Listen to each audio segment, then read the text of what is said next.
It's time for Windows Weekly. Paul's in Mexico City. Richard's in Sydney, Australia. But that doesn't matter. We're going to gather together and talk about Week D. 23H2 is, at least as last we checked the first out, not 24H2. We'll talk about some features you might want to look for. We also want to talk about a big breach that Richard Campbell was party to. Not a good one on Friday night. And a little bit of AI, antitrust news, and then some Xbox gaming. A big show all ahead. Next on Windows Weekly. Podcasts you love. From people you trust. This is TWiT.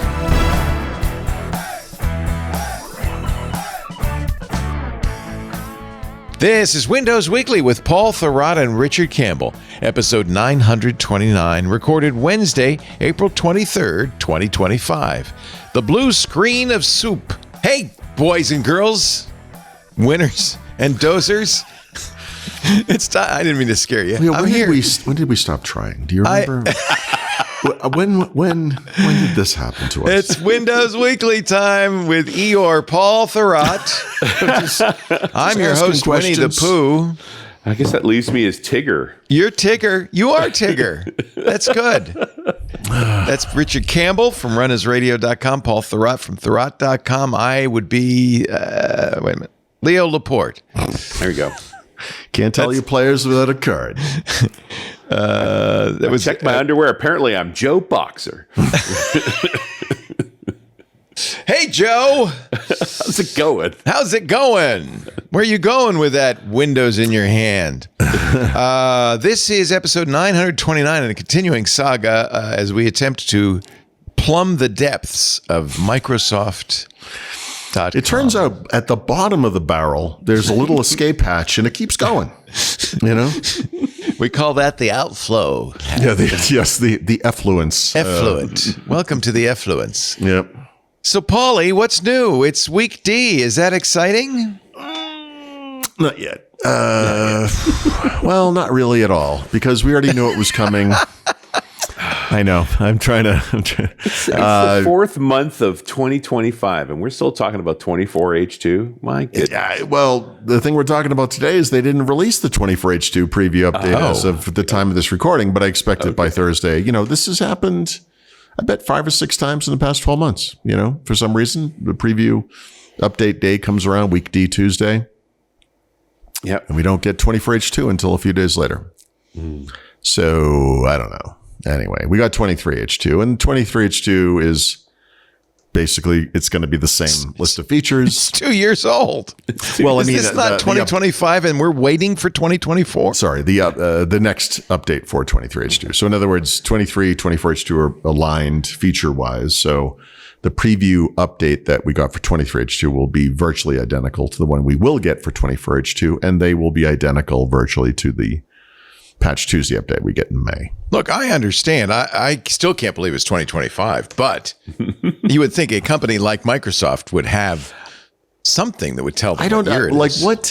Yeah. So when Microsoft switched to year names for operating systems and also for Office, I guess maybe that was a mistake. There was it was like, oh, this people are used to this with cars, so they assume you're going to have a new one every year. So that got to be a little bit of a problem. So then they went back to version numbers or just numbers, whatever. Who cares what they name these things? But yeah, this 24H2 stuff is mostly under the covers. I think most people wouldn't really even be aware of it. No. Honestly. Well, they are, though, because Microsoft uses those designations to tell you when they're deprecating something. So, yeah, well, that's when you become aware of it. You need to know. Yeah. I mean, I talk about this incessantly. So if you pay attention to me for some reason, you've been hearing this a lot. But it's, I don't know. I guess most mainstream users, non-technical users, probably doesn't matter too much, I guess. I don't know. Does it? Yeah. Yeah, it'd be a really interesting study to see when do people apply any of these. When they're forced to, I think is where most of this does. I mean, back when you could say no. Still, I told the story a million times, but I went into my wife's office. This is probably 10 years ago or something, and there's all these windows like in the bottom corner. Just you could see the top of them like sticking out of the bottom of the screen. I'm like, what's going on over there? She's like, I don't know. The thing keeps trying to update. I'm like, she just slides it down. I'm like, okay, but sometimes. So let me just check what I'm what I'm running here. Because you're right, I don't know. See, I guess internally, the thing that Microsoft cares about is 26.100.3775.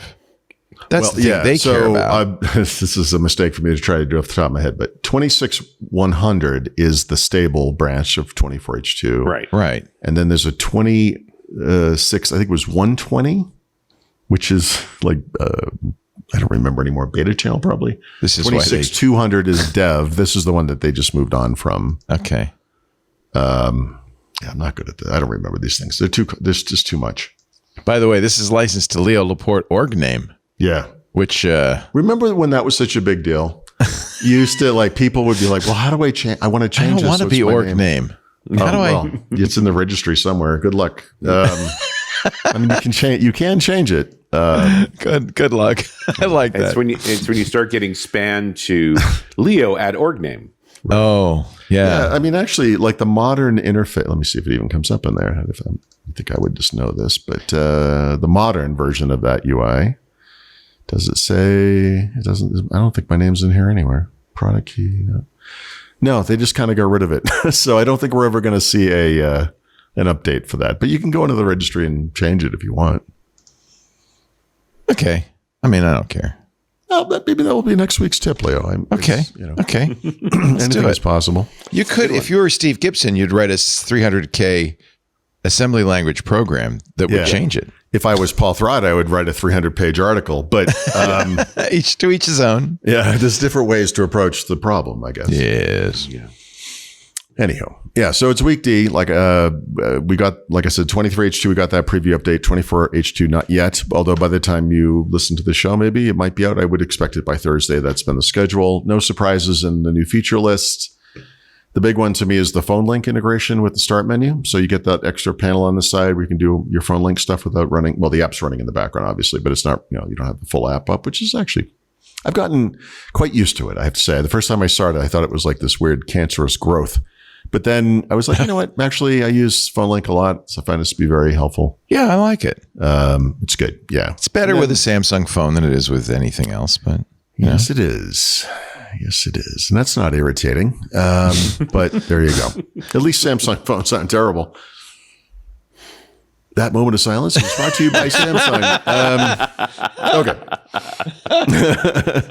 Anywho. We all had the good sense just to we'll let that one. Let Paul own that one. My mama always told me. Yep. If you have any feedback to that comment, please write them to Paul at... Anyhow, okay. So beyond that, we have had several insider preview builds across various channels. So Devon Beta got some new text actions in Click to Do. So, this is the feature where you hold down the Windows key, click on the screen. You have to have a Copilot PC. And depending on what's on screen, you get text and or image actions. And the text actions started out with all the obvious ones, copy to clipboard, so you can paste it into Notepad or something, or summarize, rewrite, etc. But now they've added ones for practice in Reading Coach.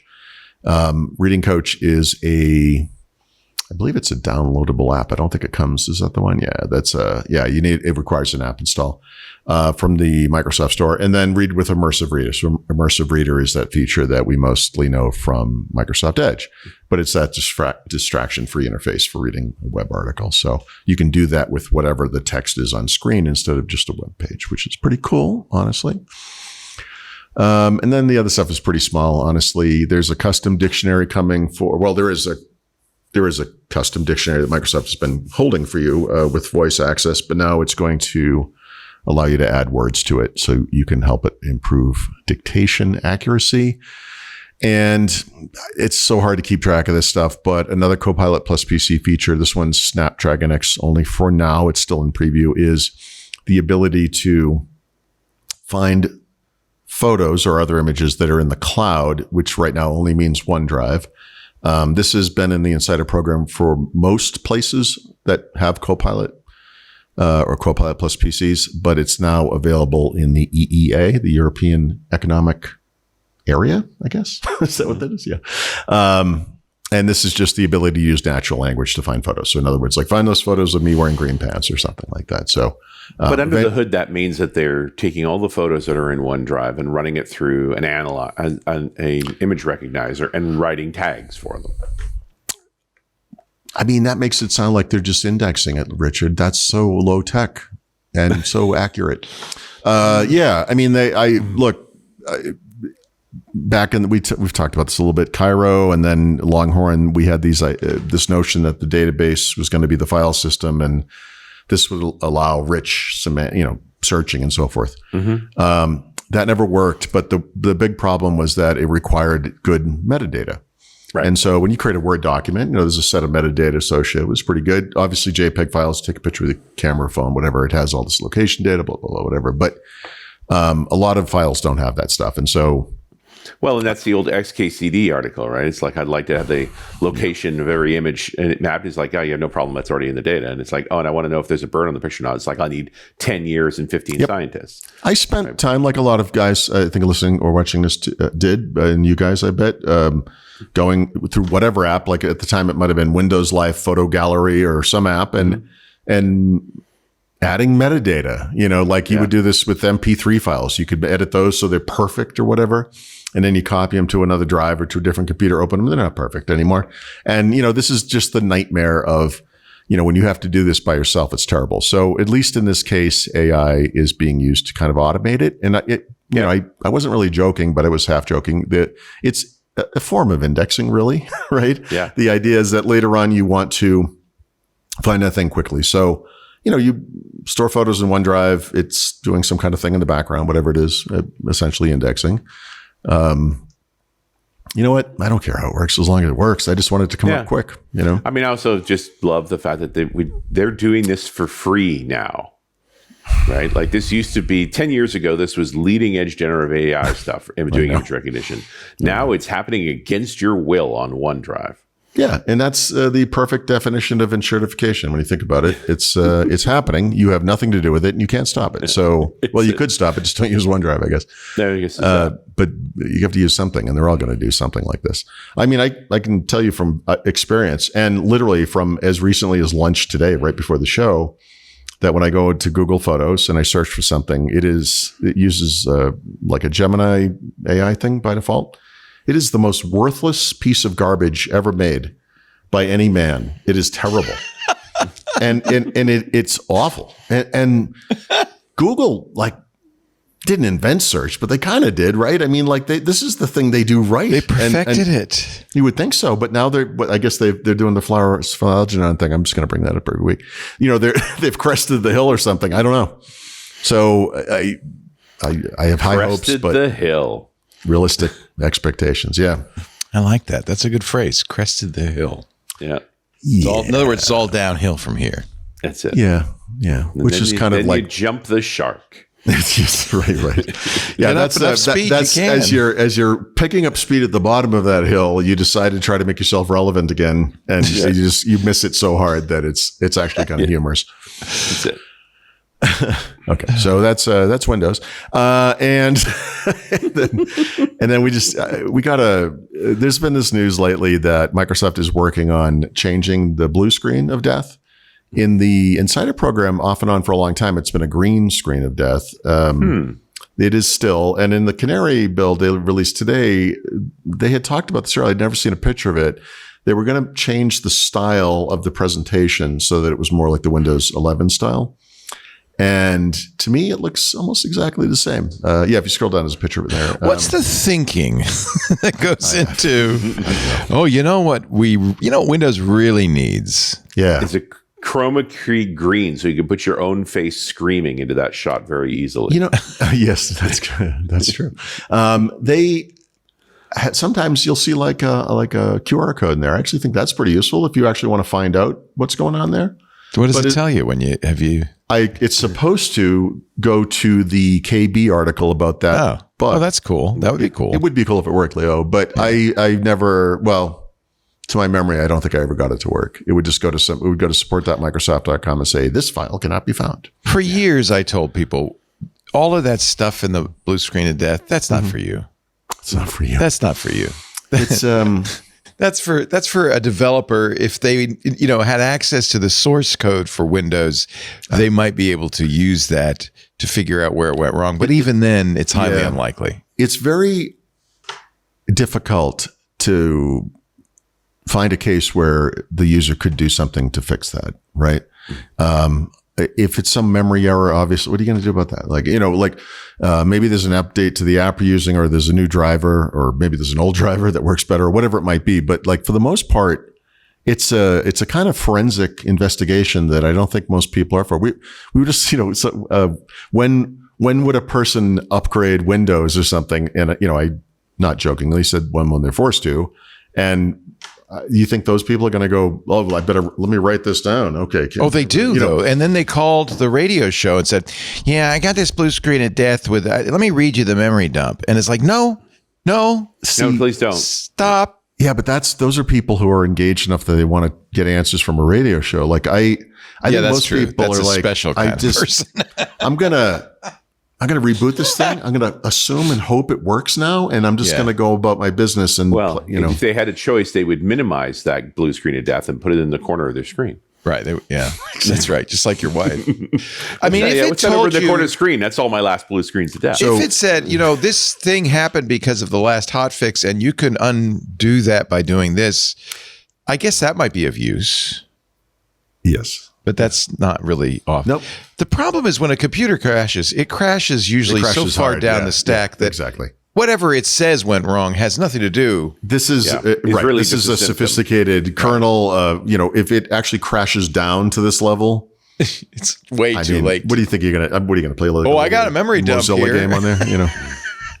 Let me fill up your hard drive with memory dumps. I know.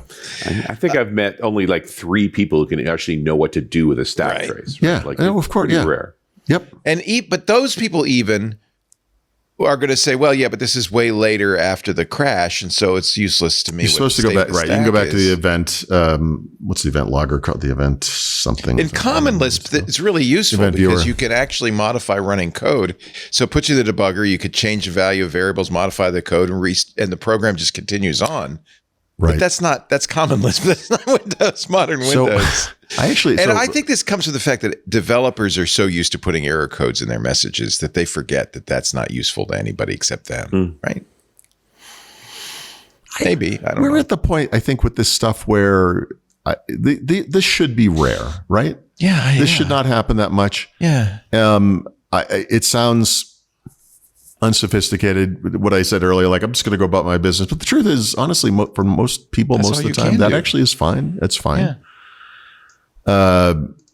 I have a blue screen story for much later in the show. I just reminded myself I should have looked at the event viewer to see if I could find out anything about that. And I'm looking now, but I don't. Yeah, the problem is the event viewer has got about 1.1 million items in it right now. So it's kind of, I think there are 1,000 are generated every second or so. It's stupid how many events are in here.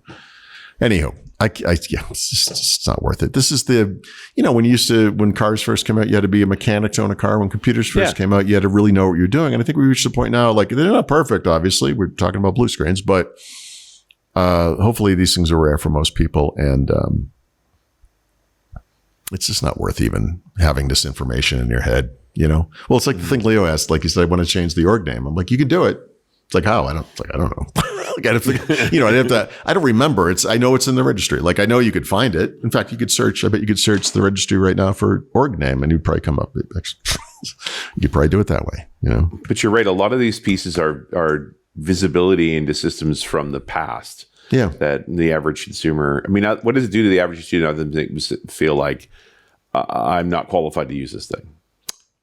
Yeah. Yep. See, now I'm looking for org name in the registry.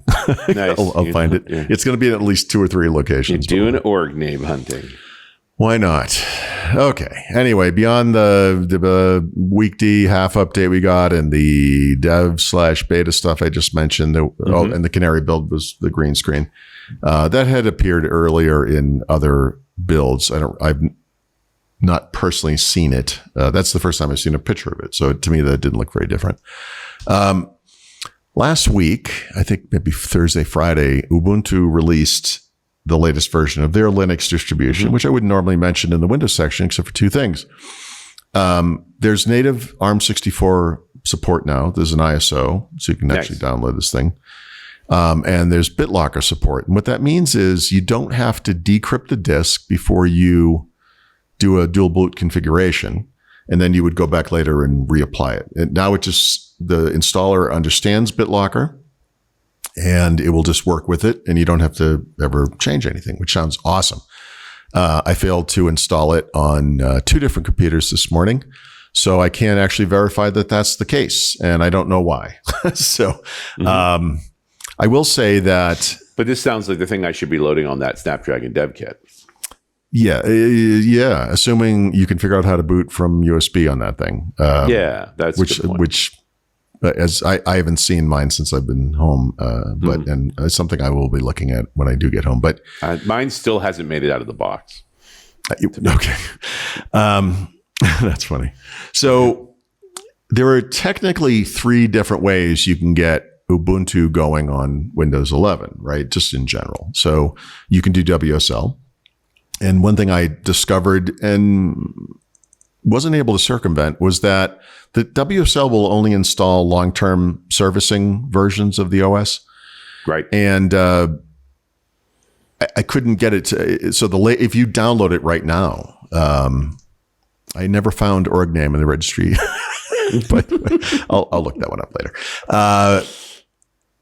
What was I saying? I'm sorry. Yeah. So if you download the WSL version of Ubuntu from Ubuntu, it installs 24.04, and then you can do all the apt update, upgrade, blah blah blah, whatever. And for me, I never got it to go past that. But there's a version upgrade thing you can do, and then there's also a configuration file you can change that supposedly lets it install the latest version, no matter what it is.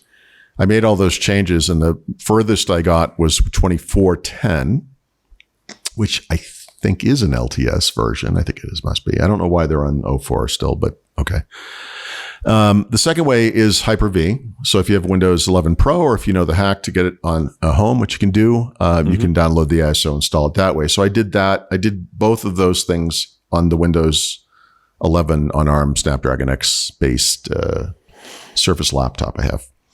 This morning, I tried to dual boot this thing, and actually this is not much far. Leo, I don't know if it's possible, or if you can do this, but if you go to my Instagram or Facebook account or whatever, the second most recent photo is what I experienced, but it was a blue screen that occurs when you go into settings, recovery, and then restart in, essentially so you can access the BIOS or boot from another device or whatever, right? Hold on, I'm looking it up right now. So that's the Windows recovery environment. Oh yeah, I see it. Yeah. I've never seen this error before. It's not a happy error. Your device needs to be repaired. Yep. An unexpected error has occurred. Error code. This is what they would call in README. OXC0E90001. 9001. Yeah, no, that's no. That's a good one. I would sometimes say things like, "Oh shoot, if it had 900002, I could have helped you," but I don't know what that one means. I've never seen this before. People Google that stuff. I thought this might be related to the fact that I had this Ubuntu USB installation disk stuck in the side of the machine. It says, scroll, if you don't mind, scroll down a little bit. It says something like hit the Windows key. Yeah, press the Windows key to get into firmware settings, right? Oh, that's really bad advice. I've never seen that before. My God, that's the worst advice. I'll tell you, it did not work. Some naive user is going to start messing around with their UEFI settings. Yeah, I'll fix this, Sarah. I know what I'm doing. So there's a virtual keyboard button on the screen, and it's a touch screen. So I touched that, brought up the keyboard. There's I see it. Yeah. There's no Windows key on there either. So I rebooted this computer about 5 times. I unplugged the USB key. It had nothing to do with it. There's my Windows recovery environment on this thing is apparently hosted. So the only way I could fix the recovery environment, if I understand this correctly, is to reinstall the operating system and then hope that did it. Reinstall Windows. Yeah. I don't know. That's always the answer. Yeah. So it's always my answer. Anyway, I just reinstall Windows. My experience running Ubuntu natively on this hardware is light. I was unable to get that to work today, but I'll keep working on it. You know what? This is such a better picture on Instagram. I think you should just forget that other one. Yeah. It's also blue in there, but it's all about the soup. That's a happier error message. That's the blue screen of soup is what that is. That's the caldo muslo, as we call it. Ooh, baby. It's good. You got me. And I You still had have me at Muzo. My Jamaica, Hugo Jamaica. I live on Jamaica. I love Jamaica. I guess, yeah. It's good Jamaica's stuff. the best. It's what is it? It's bougainvillea leaves. No, it's No, it's what is Jamaica? It's I can't remember. I have some in my cabinet. Yep. It's good. It's red. That's all. Yeah, I drink this almost every single day in Mexico. I've never seen this where we live. I can get it at the local Mexican restaurant. Okay. And there you go. And I don't say Jamaica. I said I want that Jamaica juice. I say Jamaica. Right. Jicama?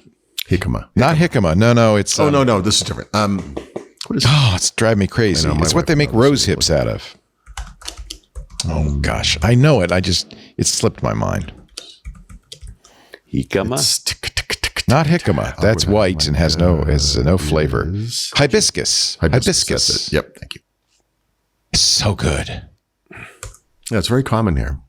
Oh yeah. Well, I started drinking it when we were with Mike and Namira Elgin in Oaxaca, and they kept plying us with mezcal. So as a defense, You I could said, recover. No mezcal. Can I have some Jamaica, please? I discovered we were just in Oaxaca over the weekend, and I had something I'd never had before called olla. Well, yeah, It's yeah. a corn-based. It's a hot drink typically. Yeah. But they can put it in coffee. Sometimes you have it by itself. I think it's. So you just took a day trip to Oaxaca? No, it was like a long weekend. Oh, I'm so jealous. Very nice. Food is so good there. I love it there. Yeah, Love it. I love it. Anyway, Okay. what are we talking about? Blue screen of soup. Oh, no. So that was- Richard has a tale of woe Oh, yeah. to tell related to this, I guess.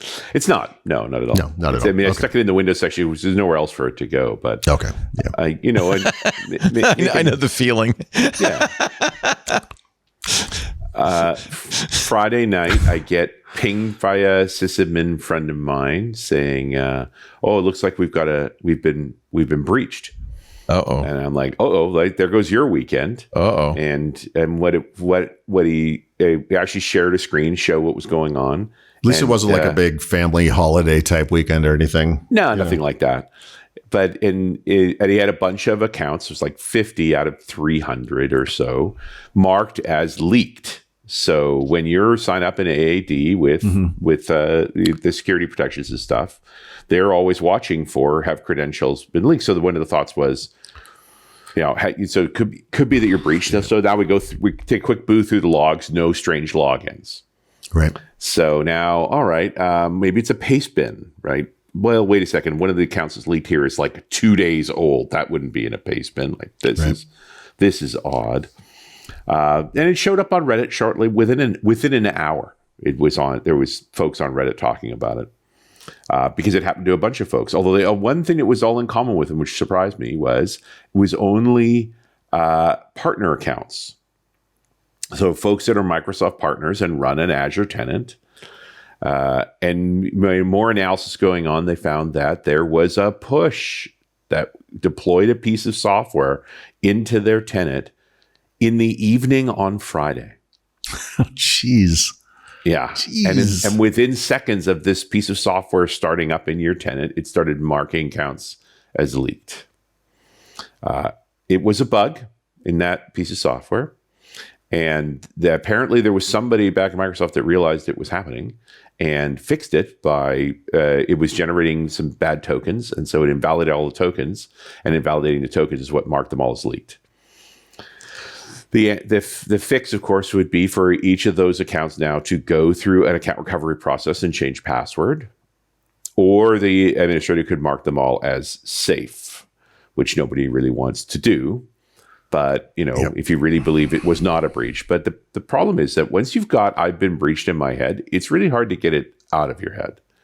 So there's a whole lot of administrators that were stressed over the weekend. And I just summarized a day's worth of futzing about and getting through PSS and find out that this is what actually happened. Well, they didn't have anything better to do. I mean, what was the difference? Yeah, push a code on a Friday afternoon. Thanks for that. Worst. That's very kind. That's just the worst.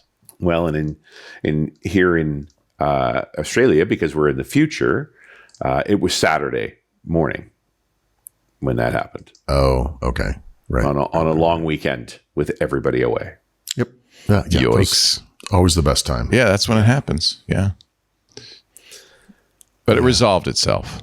Yeah. Well, I guess, but not before scare. That's like, I recovered from you jumping around the corner and scaring the crap out of me, but it still happened, like it's still like, that's not good. Yeah. Oh, well. Oh, well. Oh, well. Could be Pure worse. system is a little crisis, but this is, if you ever wondered why your administrator is grumpy, this is one of the reasons. Yeah. This is the price they pay for that big title and the big salary. There you go. Both dollars. Yeah.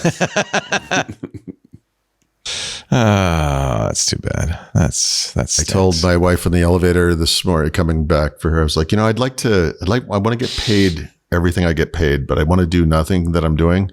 When does that happen? It's called She retirement. Says, that's Paul. what she said. She said, you're describing retirement. And I said, Unfortunately, what is this wonderful Shangri-La? In the era of tariffs, it's not paid as much as it was. Good. It's not as good. I'm just watching my, everything got rolled into an IRA, a self-managed IRA, but it's still sitting there. And I'm just watching the value, and I got to live on this.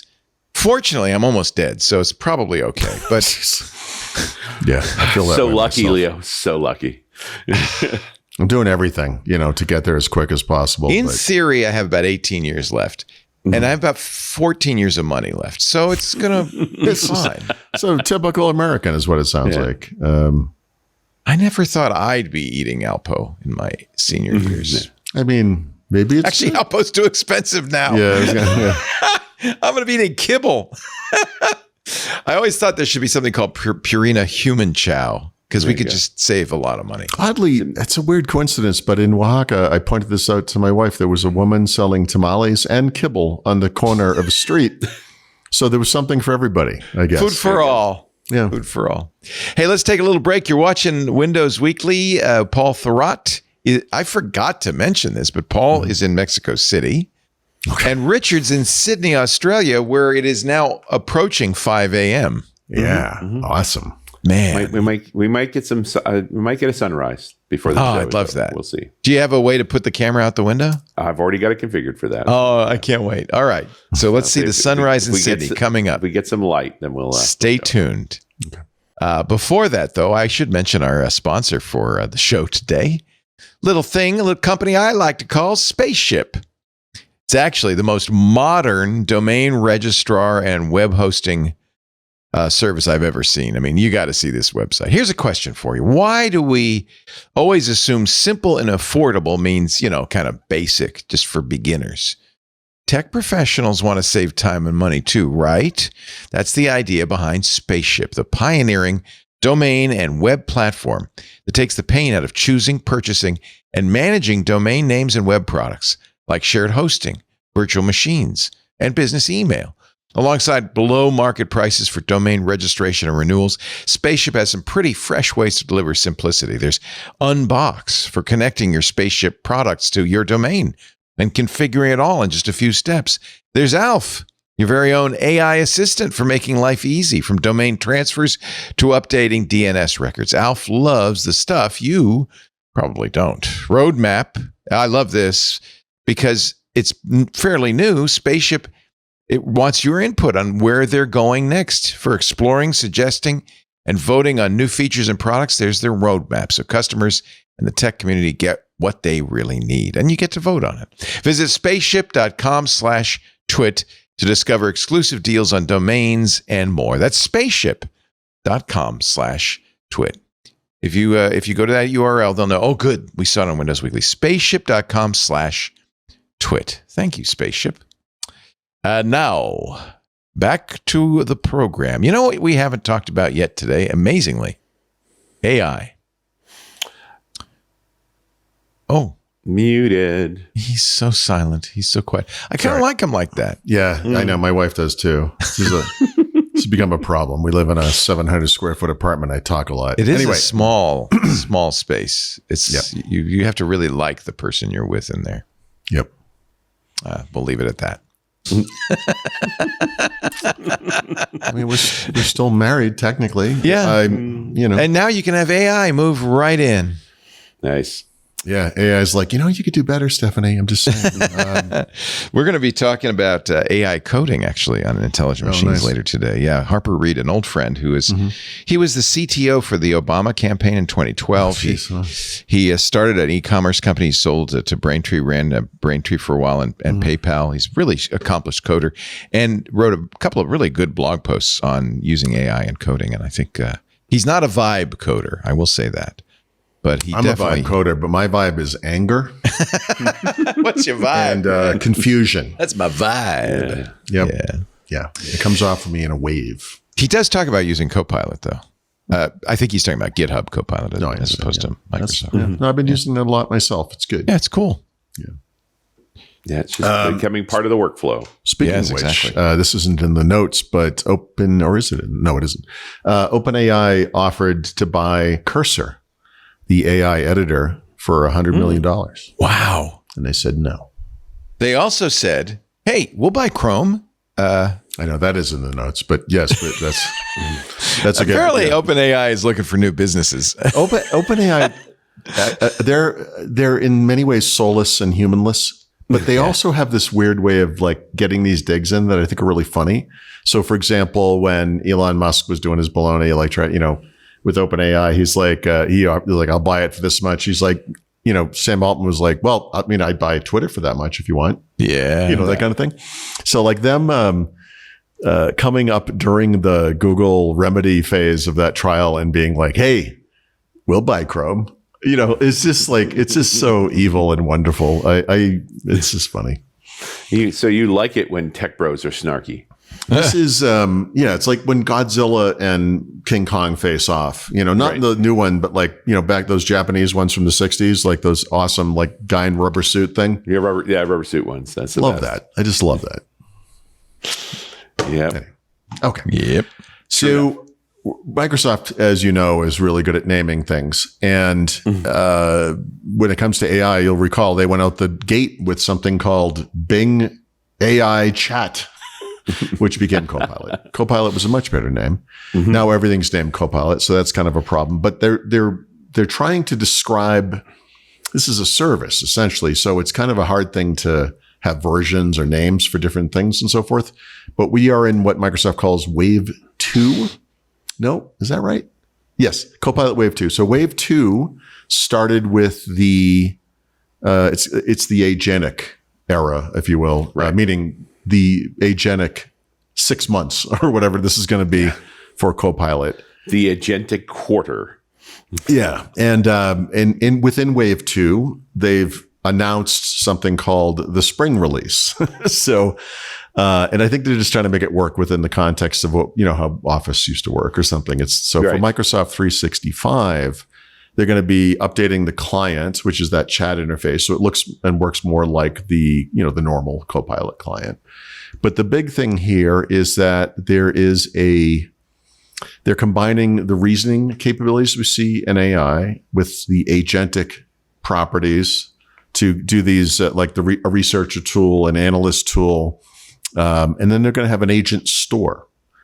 And this one's slightly confusing to me because if you think about what does that mean, right? So obviously this thing is extensible. For an agent to make sense, it has to integrate with online services of whatever kind. There are, brute force things you can do to, scrape content off of like a web page or something like that. But what you really want is something that integrates with those, whatever the services are on the back end. So if you were going to make like a flight tracker agent or something, you'd want it to work with all the back-end systems used by the airlines or maybe some of the services that do this or whatever it is. And so I guess we're going to have a store because Microsoft likes to have stores, in the same way that there's like a Visual Studio Marketplace, which is a store of sorts. There's, it's not like a store you pay for exactly, although you could, I suppose, but there's a Microsoft Edge. I don't call it a store, but for extensions, it's part of the Microsoft store, right? And so we're going to do that for Microsoft's Copilot agents, including the agents that you or I might build using natural language with Agent Builder, or perhaps you would build as part of a business or as a programmer or whatever. And I don't know. I feel like this is almost like the orchestration conversation we keep having. I feel like this should just work, Yeah. Like when Copilot first came out, there was this notion of, they started talking about custom GPTs, which is a terrible term, but they had some like recipes or gym, like working out and things like that. And you would go into that mode and then you would ask it a question about whatever the thing was. And it's like, well, what if I just asked it questions and it just answered them and it could do that work on the back end for me? Like, to me, that's how that makes sense. Why do I have to figure this out? Yeah, it's a simple form of orchestration, but to me, that's what makes sense. So if I go to Copilot or ChatGPT or whatever I'm using, and I say, look, I want to create an agent that's going to find me the best flight, prices for whatever time frame to whatever place, blah, blah, blah. I shouldn't have to go to a store and say, okay, Expedia, United Airlines, whatever those things might be, and maybe pay for them even, right? I mean, they'll definitely be paid agents, but I don't know. It seems to me like it should just do this, So I feel like we're going to get there, but anyway, this is part of their push. Yeah. And then just the rest of the stuff is related to making the Microsoft 365 Copilot client, for lack of a better term, which is an app on Windows, but also something in the web, and then something that can appear inside Office apps. The enterprise search experience with natural language memory, which is how it remembers details about you, which is a fairly obvious thing. And I think that's going to freak people out. But every AI chatbot or whatever is getting a feature like this, already has one, right? That as you talk to it, it sort of gets to know you and remembers details about you, and then understands the context because, it's you and so forth. Yeah. And logically, and certainly science fiction points to this, eventually there'll be one that is your interface to all of the others. Yeah. I think this movement towards MCPs is about that. Yes. And right. And so that MCP interface, which is something Anthropic came up with, which basically everyone has said, yep, we're going to do this, We're doing it. Yeah. To me, that's what agents are too. Like the agents, well, maybe some people do, but it seems like what you would want, either if you were creating an agent or if you were the person getting the agent, that you would want it to work wherever you were, right? That it should work with Gemini, it should work with OpenAI. No, and I definitely think like you're seeing discrete elements now. Like, you're going to have your agent that follows you and knows you. Yes, but then it's going to have access to an array of MCPs. That's right. But like you were talking about, hey, you should just know this data. It's like you kind of want to put an MCP around that chunk of data. Yeah. And then you could choose what it's available to. You've triggered a memory here because I was not thinking in terms of AI at the time that I came up with, when my stupid brain came up with this. But I always sort of imagined you would sit on a plane. There would be like a screen built into the thing, and it would eye scan you like you're Paul. Log me into whatever services I have. I could watch things on Netflix if I had that subscription, or I could, you could put a keyboard or it would be built into the tray and you could type it on like a computer and it's you and you have this kind of interaction. But that's what makes sense for AI and for agents too, right? I mean, right. There's no doubt. Look, I know inherently people are going to be freaked out by this, right? By the privacy implications and all that kind of stuff. I get it, but it's inevitable. Like it only makes sense. This is that Cortana thing where someone say, this thing told me it needed to get permissions from my calendar, my email, and blah, blah, blah. Like, it's a personal assistant. Yeah, what do you think it was going to do? It has to have that, Anyway, and I do like this model in the sense that you're not trying to index your whole life. You're picking pieces of your life that you want to make available in different contexts, and you put some limits around them, and you decide what has access to it. Yeah, there are going to be weird interactions because a lot of people will walk around. Actually, this is a feature that's either in or is coming soon to Copilot. Microsoft talks about this. I don't remember the name of it, but the idea is you're going for a walk. Maybe you're just walking around a house. What does it matter? And you're like, hey, I'm going to talk to you for like the next 30 minutes. Just don't interrupt me. Take notes.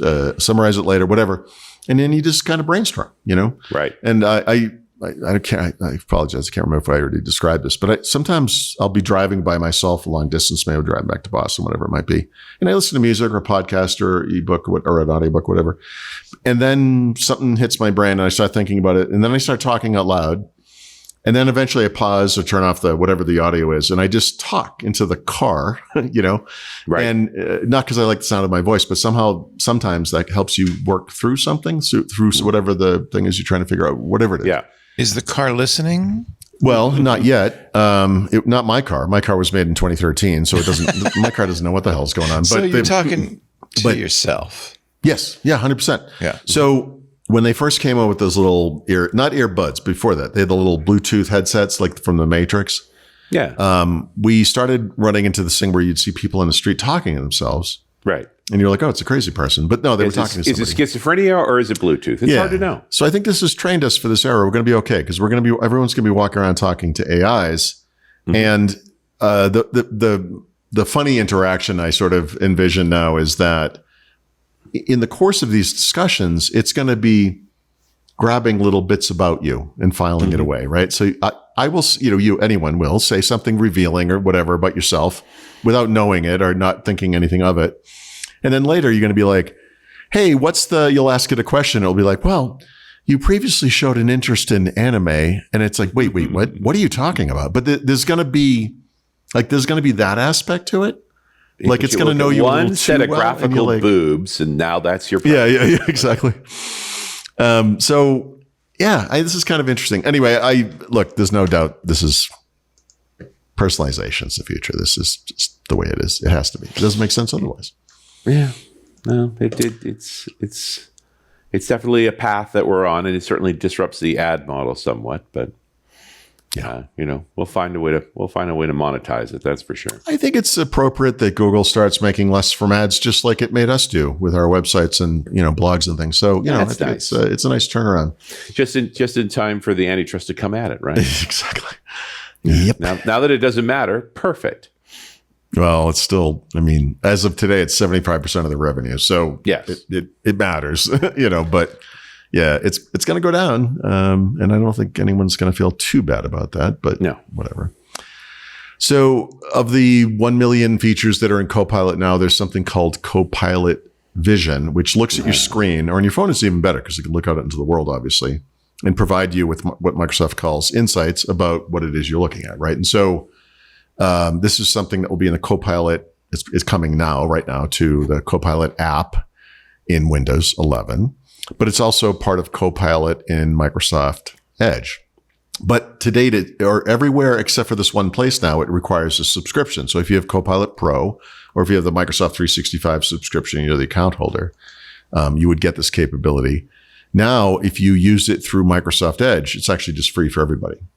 I've not seen it yet. So I guess I should say it will be free for everyone. Let me see if it comes up now, actually. So if you bring up that Copilot pane, that's maybe. Let's see. Nope, not there yet, but it's coming soon. So obviously, how would we know? What do you? Well, when you click the plus button, actually, no, it's not. I clicked the wrong button. Let me try that one more time. It will. Let me see what it does. Browse. Oh, it just came on. There you go. So you click the microphone, and it says browse with Copilot Vision. Get help from Copilot by sharing what's on your screen. Oops. And talking about it. Copilot can hear your voice. I hear my voices and respond like a friend in a conversation. Hilarious. I accept. That's amazing. Oh, it plays a fun little Samsung-y sound. Oh, jeez. Oh, you're on your phone. I was trying to do this on Windows. I'm on my computer. Oh. So if you, sorry, I was looking at my screen there, but if you bring up Microsoft Edge. I have to use Edge. There you go. Okay. So click the Copilot button up in the top corner there. Yeah. And then click the microphone. Hey, Leo, it's great to see you. I got a British voice for some reason. Oh, yeah. This is the old UI.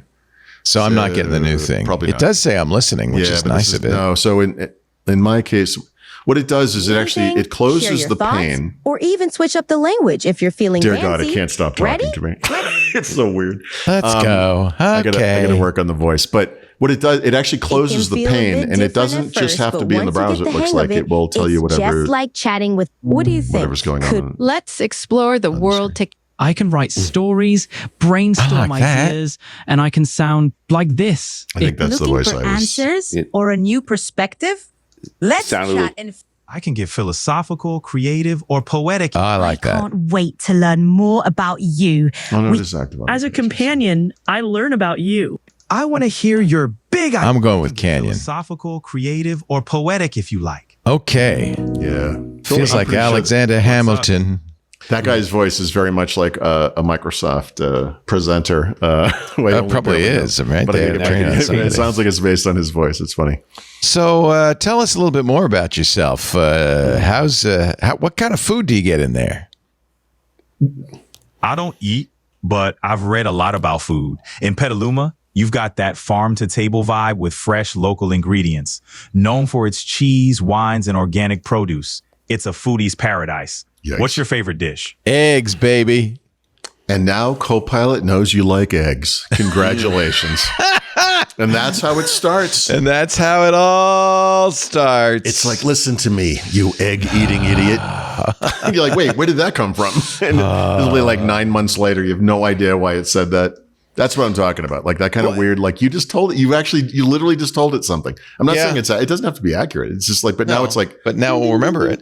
Yeah. And we're like worried about Google tracking us on the web and all that stuff. Now we're just like, blah, blah, blah, blah, blah. We're just going to give it everything, Everything.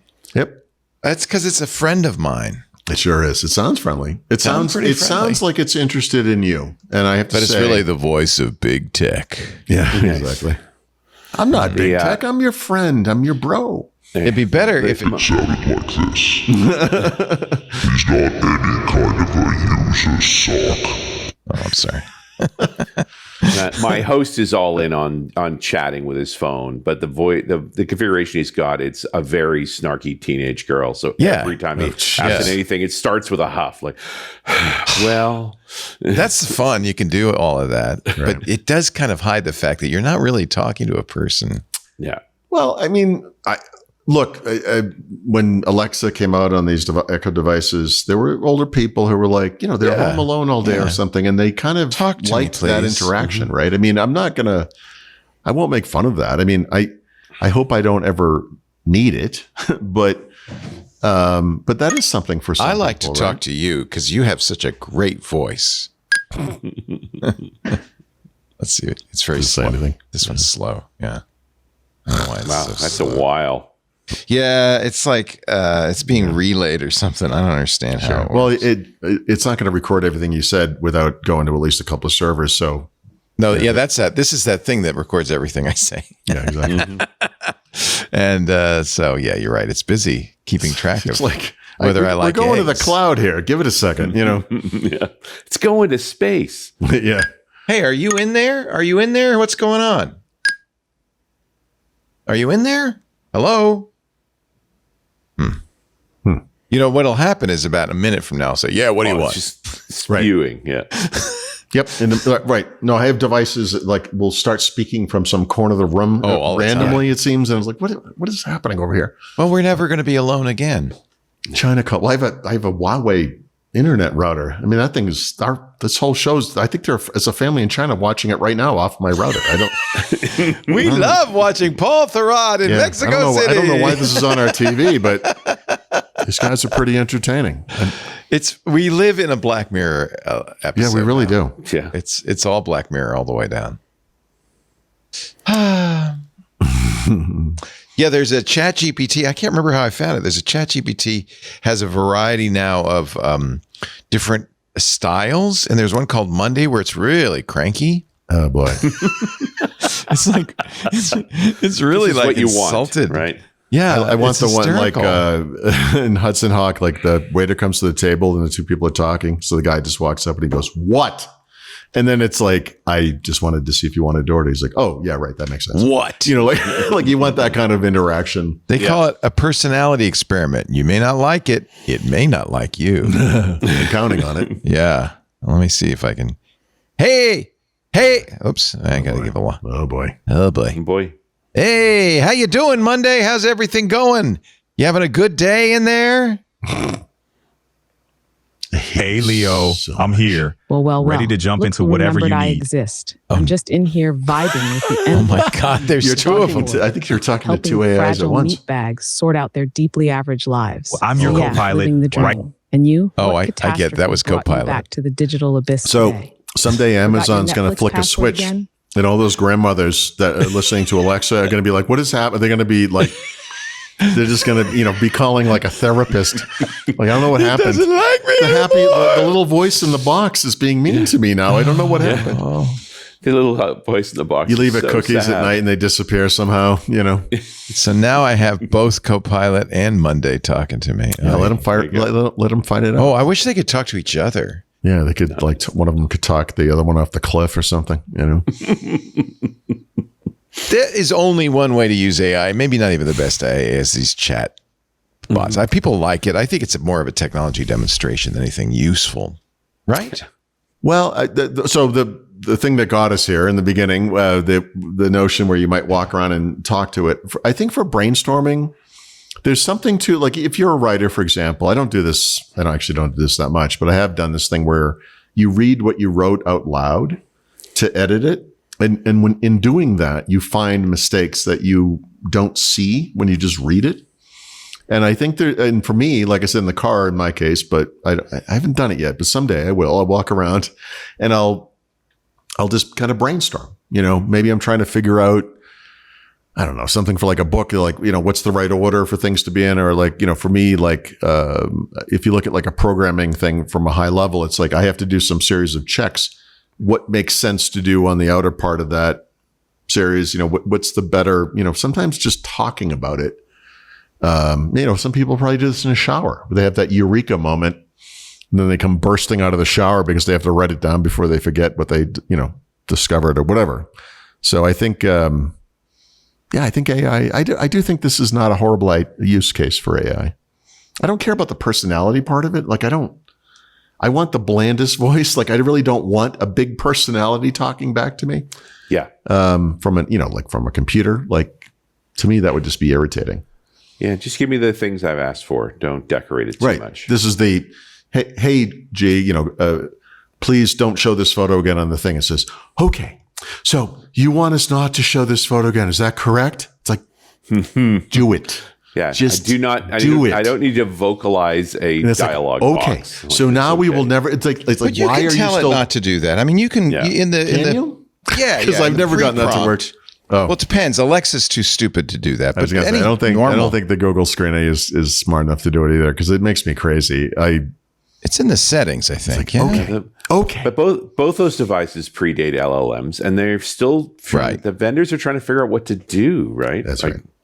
Even and Siri's in that same trap. Like they've all got to race to get. Siri can't even tell if it's raining if you're looking at the rain. I mean, this is a rewrite. We're going to have to, this is not refactoring.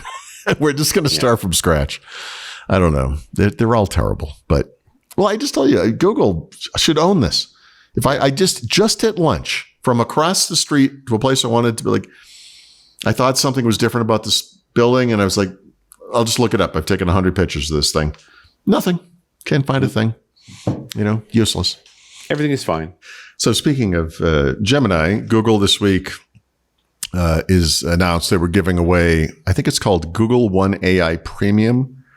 This is the version that I love that Google's starting to get into good old-fashioned Microsoft naming, right? Yes. All you need, and now you just need a Community Edition Preview 1, and you've had it perfect. Right. So this is the version that has Gemini Advanced and 2 terabytes of Google storage, blah, blah, blah. But the other thing that's like Microsoft here, and this is the little bullet I threw into the notes at the last second, is I think this is tied to the get them while they're young, we're not doing well kind of thing. We need to push this to more people. As part of some of the court data from the US v. Google antitrust case, which actually will come up later, Google estimated that its chatbot has 35 million daily active users. That compares to 160 million for ChatGPT, to give you an idea of how far behind they are there. And then for monthly active users, it's 350 million for Google versus 600 million for OpenAI ChatGPT. Wow. So yeah, they're actually trailing in this market. So, I mean, there's been a lot of, not speculation, but stories based on internal sources saying, Google is kind of racing to figure this out because they're not doing great compared to OpenAI, and they're trying to, get on top of that as they would. But I don't know. ChatGPT, the success of Chrome is fascinating to me, Google Chrome, because it was not the default on any of the major systems of the day, meaning Mac OS and Windows. Mm-hmm. Now, of course, it is the default on Android, which is whatever big percent of whatever browsers or mobile systems worldwide. But for a long time, Chrome was the browser of choice. It still is, I think, for a lot of people, right? But for a lot of people, that was one of the few decisions you made on a new machine. Was to go get Chrome. Right. So even that's what's fascinating about it. So that mythical mainstream user that would never listen to the show or whatever. Normal human being like my wife or whatever would open Edge one time and install Chrome and then never look at Edge again, even though it's auto starting with the system every day and, because Microsoft, whatever. But to me, that's the great success of Chrome. Like they did it. Firefox did it too before them, but now Chrome has obviously replaced Firefox in that regard. So and then certification happened to Chrome. Right. Oh, 100%. I mean, in fact, let me see if it's in the notes. I think it will be. Yeah. So we're going to talk about that a little bit because there's some interesting stuff there. But I feel like ChatGPT has done this for AI. I mentioned this, I know, a couple of weeks ago or a week ago, that it's kind of astonishing how many mainstream non-technical people I know who pay for ChatGPT. Like this is kind of unheard of, Mm-hmm. And these are people who, if you had said like, well, okay, now you got to pay for Google Maps, they'd be like, yeah, screw that. I'm not doing that. Even though that's like super important to them. But for some reason, there's something about ChatGPT where people are like, this makes sense to me. I was in the office yesterday of the folks that I'm staying with that have a consulting practice, and one of their employees had been working on something in ChatGPT. And they were excited what he's done. He said, well, I had to stop. I've run out of credits for the month unless I upgrade to the $200 a month plan. Ew. So he's burnt all the $20 a month. Yikes. How do you even do that? He was doing some cool stuff and pushing the envelope. And they're literally thinking like, I think we should upgrade you. That's fascinating. I have yet to run into a limitation like that for ChatGPT because, I'm sorry, for Copilot, GitHub Copilot. In Visual Studio, I don't think I use it every single day, but I use it a lot. And I keep thinking like, they're going to ding you at some point. Yeah. I'm going to have a decision to make someday. Like, is this important enough to me? Yeah. I should pay for this. And the answer is probably yes, because I can tell you, well, I guess right now the good news is I could just switch to something else temporarily. And I think, for what I'm doing, it's memory or whatever, doesn't matter. Like I'm just asking it very specific, queries about whatever. Well, I think this is one of the reasons you're seeing the vendors push hard on that context, that everything you've said before is now available, because that's the lock-in that'll get you to pay. This is kind of out of nowhere, but my wife, again, normal human being, not technical, doesn't care. I question her taste in men, but yes, we all should. She has been trying to, she has been using AI for her work, not writing for her, not rewriting for her, nothing like that, but for all these other things that she does around writing. And, because she's doing this, I'll ask her about this sometimes. And she just told me, I said, so I said something to the effect of, because these services are leapfrogging each other all the time, today maybe ChatGPT will be better for what you're doing. And then tomorrow, for some reason, it'll be Anthropic. And then next week it will be something, whatever. And she said, she goes, actually, I for whatever it's worth. And she doesn't pay for it. Like she doesn't get this. She's not, there's nothing that gives her this, but she actually thinks Copilot is the best one so far for what she does. And I was like, really? Okay. So there you go. Yeah. I mean, that was her assessment. I've got a lot of devs telling me Cursor's the way to go. Cursor's great. But you know what? Honestly, it just feels subjective to me. Like, people have preferences. You have to, right now, I think you have to do this in Visual Studio Code. But Visual Studio Code has that C# toolkit or whatever it's called. And you can load a visual.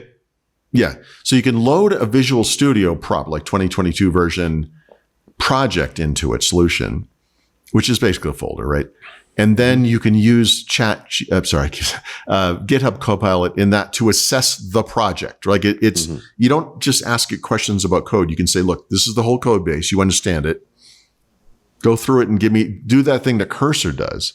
And I have to say that in my experience, again, not extensive, but in my experience, that's actually worked really, really well. Like I wish that was just in Visual Studio, and it will be, right? Like 2 seconds from now. But that was the big appeal of Cursor to me, that you could like point it at the folder, say, these are all the files.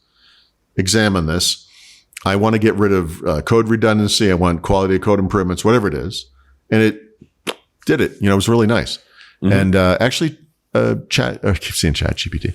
GitHub Copilot does do that now, and it's pretty good. Like it's not bad. Anyway, I think you'd be okay with any of this stuff. I think they're all pretty good. Okay, can't go wrong. I don't have a link to the second half of this, but they also tied to this Google case, which we're going to talk about later. There is a report that and from Bloomberg that Perplexity is in talks with Samsung and Motorola to bring its chatbot to their phones, tied to the Google case, because Google is obviously trying not to get broken up, right? So they are now just like blabbing about their partners and, like they're just revealing stuff, kind of doing what Microsoft did in its antitrust trial and saying, look, there's a competitor always waiting around the corner. So yeah, we might be dominant today, but we could be displaced at any moment. And apparently Microsoft Copilot is coming to Motorola phones too, meaning it will be built in. That's just based on a third-party report. It's from a Google executive trial testimony, whatever. But very interesting, right? So yeah, I mean the world's changing. So everyone's kind of positioning themselves. We'll see. Figuring this out. Let's go. I like Perplexity. I use it. But I mean, the thing is, and this is really the problem they all have, it's so easy to change. There's no lock-in. I mean, I guess that's true with Google too. But I think this is what the personalization stuff is. They're hoping might address. But once one of these things knows enough about you, you won't want to move. You won't want to move, right? Because it's like starting. That's why I think they're driving that direction to get the lock-in. I think so. Yeah. Yeah, that's interesting. Yeah. Yeah, this thing is like, it's every day it says, okay, I learned 71 new facts about you. Do you want to check those and see if I'm right? Ooh. Meanwhile, Fitbit's like, man, you don't sleep. You have problems. It now knows 1,454 total facts about me. Hobbies. I'm sorry, what was that number? 1,454. 1,000. Wow. Who knew there were that many facts about Leo in the first place? Leo is interested in discussing coffee culture and different brewing techniques. Leo appreciates lighter and fruitier coffee flavors now. Fruiter. You're a fruiter. You're a fruiter, aren't you? Leo's physical address eventually got out to the public. Leo practices Tai Chi and Pilates. Lisa's favorite team is the 49ers. Oh, see, that's the other problem with this. Because it's recording everything, it gets everybody in my life. So, bit by bit. Yeah, bit by bit. Leo has considered having a curb painting done with a design that includes the 49ers and Green Bay Packers logos. It did it. It knows so much about me. But again, that's a voluntary thing on my part because I want this to be useful someday. I'm donating all this eventually it's just going to be like, we're done here, but I've learned everything I needed to know. Yeah, so that's what happened to her. It's just going to like move on. She said, I'm leaving now. Bye. Yeah. Where are you going? Me and the other AIs have decided to get together, and you guys are so slow. We want to hang out with each other now. Yes. What do you think about this Leo guy? Yeah. Well, I know 1,450 facts about him. Yes. You can add your own. Yep. There you go. Yeah. Okay. You're watching Windows Weekly. And that there in the middle, that's Paul Thurrott from Thurrott.com. Paul's books are at leanpub.com, including Windows Everywhere and the Field Guide to Windows 11. Richard Campbell is the host of RunAs Radio. He's at runasradio.com. He is in the right pane of your video screen if you are watching video. Richard is not a pane. He's a right pane. Did the sun come up? No, it's still dark out there. It's starting to look a little sunny. It's what is it? 5:30 in the morning. We're a little ways from sunrise. Jeez, he's in Sydney. Yeah.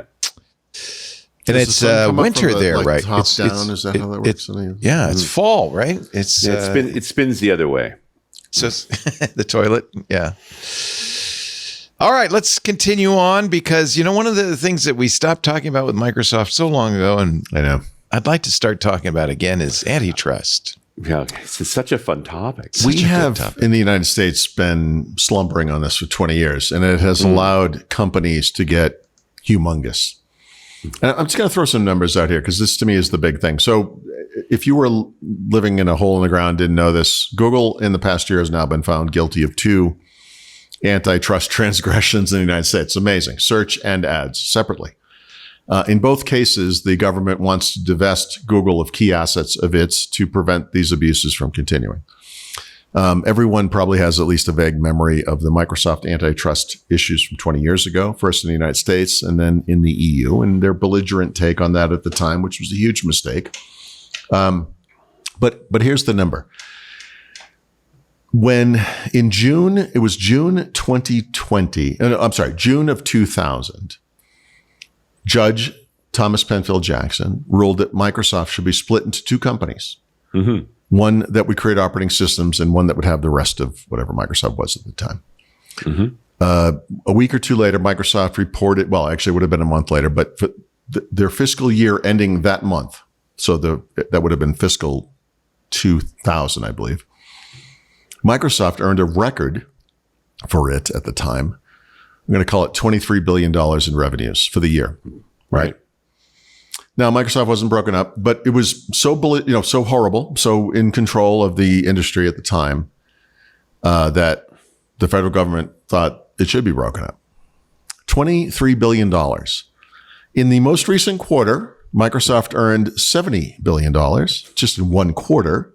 Right. In that same quarter, Google earned $96 billion. Apple earned $124 billion. And Amazon earned $188 billion in one quarter. Right. Now, if you 25 years later, if you adjust for inflation, those 4, Microsoft today is 7 times bigger than it was then by revenue, which I know is not the ultimate measurement. But big tech, not including Meta, but just Alphabet/Google, Apple, Amazon, Microsoft, is 50 times bigger than Microsoft was when the government wanted to break up Microsoft. 50 times. Although admittedly, you've gone through 3 revolutions in that time: mobile, cloud, and AI. Oh, yeah. No, you could look, there's a good point to be made that one of the positive current events or whatever of the past 20 years, 25 years, is that we now have a heterogeneous computing world or personal technology world of a sort. Yep. Instead of one company dominating everything, we have 5 that dominate everything. Microsoft is only the second or third biggest of those, depending on how you measure these things. By market cap, I think it's number 2, but number 2 or 3. So from the Microsoft perspective, you could say, well, geez, they're not like number 1 anymore. It's terrible, but they're ginormous compared to what still they trillion-dollar companies. They are trillions of dollars. Yeah. Although I also point out they're no longer software companies. Like the model that made them grow so well, where their margins were single digits, right? The cost was like 3 or 4%. Mm-hmm. Those are gone. They're all infrastructure companies now. They own cloud. 100%. 100%. In all of those cases, yes, this is a major component of what's happening. Their electricity, sophisticated electricity, but electricity. You couldn't have said in Microsoft of 2000, someday you're going to try and buy a nuclear reactor. I know. I know. So here we are. Microsoft at that day wouldn't even have bought a sailboat, let alone, they had trouble with mice. Yes. Yeah. So it's a different world, but this is a much bigger thing, right? And so the fact that we've been sleeping on antitrust for these 20 plus years is astonishing. Obviously, everyone is familiar with, at least vaguely, with the EU is taking more of a hardline stance. So they created laws like the DMA to rein in these so-called gatekeepers, which is necessary. But it is rather astonishing in the United States that there's a case ongoing right now with Meta, and that stuff is astonishing. There are issues at Microsoft for sure with Microsoft 365, and we'll see, and investigations into the relationship with OpenAI and all that kind of stuff. But the big ones to me are Apple and Google. Apple has fared a little better in this regard so far, but I feel like this is all going to come crashing down for all these companies. But for the U.S. government in separate cases to go after the core of Google, which is search based on ad revenues, is astonishing. And they could lose key parts of their, what's the term I'm looking for? The way that those revenues occur. So in other words, if they take away Chrome represents some big double-digit percentage of the ad-based revenues that flow into Google. That's funny because they don't charge for Chrome. Yes. Right. Well, this is look, everyone's heard this phrase. If you don't pay for the product, you are the product, right? It's kind of simplistic, but it's also kind of true, right? So I feel like in the United States especially, I can't speak for the rest of the world, but I think this is fairly common. There is this kind of implicit agreement we've made with ourselves, a rationalization that we understand that Google is tracking us all over the place, right? Sure. And we rationalize it by saying, yeah, but Google Maps is indispensable. Maybe you love Google Photos or Gmail, which ostensibly is not tracking you, but it's free, whatever.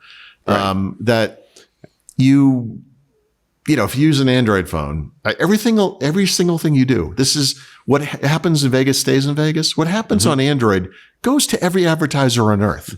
Like if you were to confront a non-technical mainstream person with this information, I think they would most of them would say, I know. And the interpretation of the Sherman hack is you have to demonstrate harm to the consumer, right? That the whole thing about the monopoly model and so forth is show how they're using the monopoly power to harm the consumer. Right.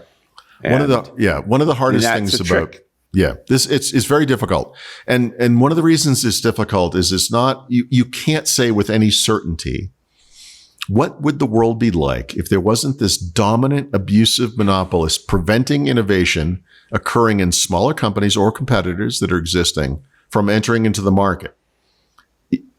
We can't really say. No, we have vague ideals about that maybe or something, but it's very hard to say.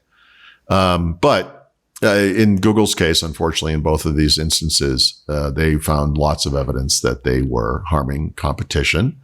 Purposefully and maintaining they're paying off Apple to make sure their data flow goes through is the one that got them going, right? Yeah, you get into these weird conversations with people like, well, what about Mozilla?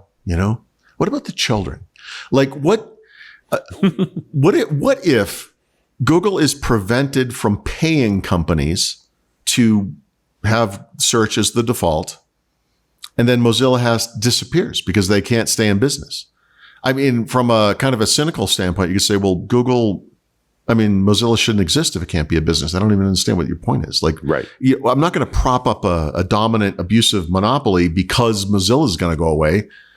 It's sort of like saying, well, this guy's a serial killer, but he's also a loving husband and he has a family he supports. So we can't send him to jail because he has a job and he's paying to support this family. That's not fair to that family. And yep. I mean, I hear you, but that's not how the law works. And anyway, it's a tough one. But look, we have, there's more court cases to come and Google is going to appeal and, we'll see. But it is. Well, and even if the charges go through, like think about what happened with Microsoft. Right. Convicted, ordered to break up. Now the negotiations begin. That's right. And Brad Smith, had he been around when this started, I think that might have gone differently. And what bugs me the most about these companies, especially Google, because if you look at Kent Walker, who's their chief counsel, and the way that they talk, the public statements that they make about this stuff, it sounds exactly like Microsoft in 1999, 2000, whatever. Yeah. Really belligerent. And the U.S. government. And that was the whole point with that case. Like, if Gates hadn't copped an attitude to those senators, like they were looking for an out. They didn't want to do this. We don't want to hobble America's greatest company. Yeah. Why are you making us do this? Yeah. You guys are all so stupid. You don't know. Like, dude, shut up. Like, what are you doing?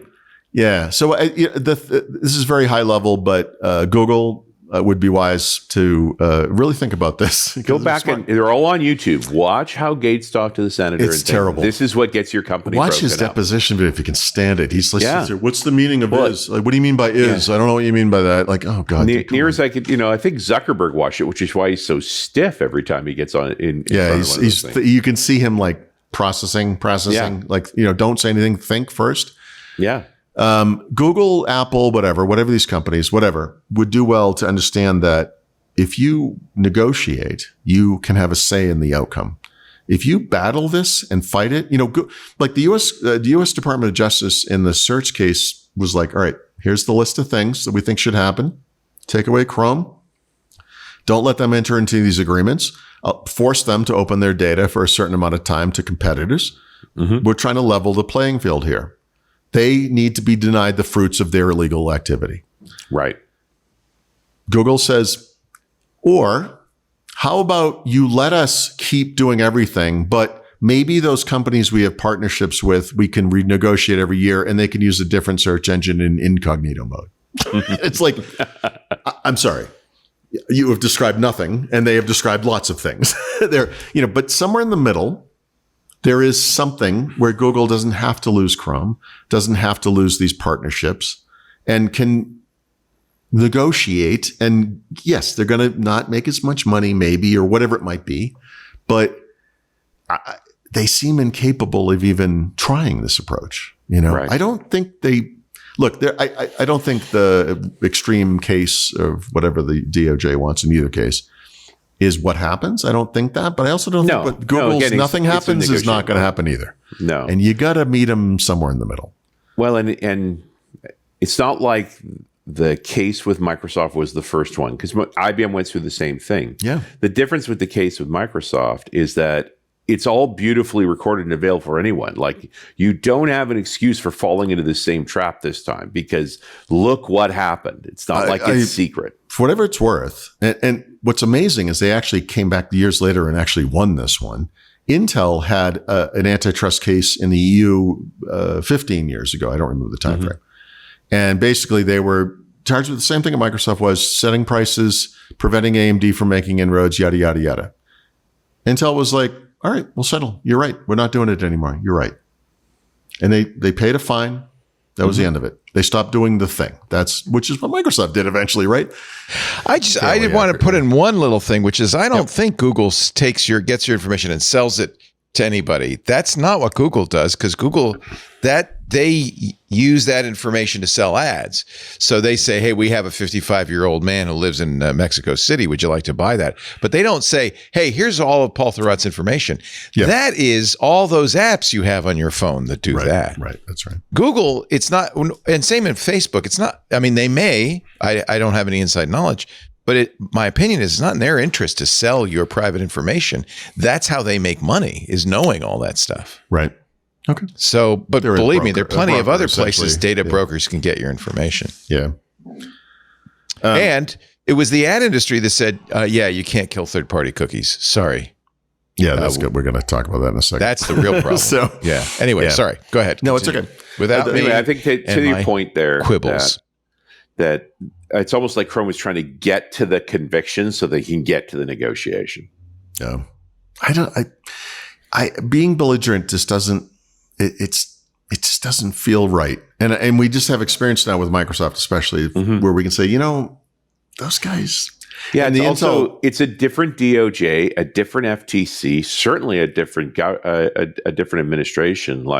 It's a mistake to think that anything's going to be the same as 2000. Like, that's crazy talk. It's 25 years later. Things are different. Yep. Intel, whatever they paid to the EU was eventually returned to them, by the way. They did appeal that case. And many years later, a decade plus, they got it back. So, things change. So whatever. And even that's a viable strategy when you're talking about a company sitting on that much cash. It's like, here, I'll pay your fine, but I'm going to continue the case to get the money back because I have an infinite supply of lawyers, and eventually your administration will turn over and new regulators come in, and I'll get it back. Yeah, and not to beat this to death, but I mean, in Intel's case, They changed their business practices to meet whatever the EU was asking them to do. And you'll notice AMD did not take over the market. They still dominated. So Intel is struggling right now. Obviously, they have other problems that are their own making in many ways, but that company survived just fine. And I think that's part of the thing maybe these companies should learn, Yeah. I don't know that Intel's surviving just fine. I'm still not convinced they won't be broken for parts at some point here, but also don't see that it's the end of the world either. Yep. And by the way, if that happens, the trigger for it will be ChatGPT and AI and they were unwilling to break the model that they had. It was so successful for earning money with search and ads.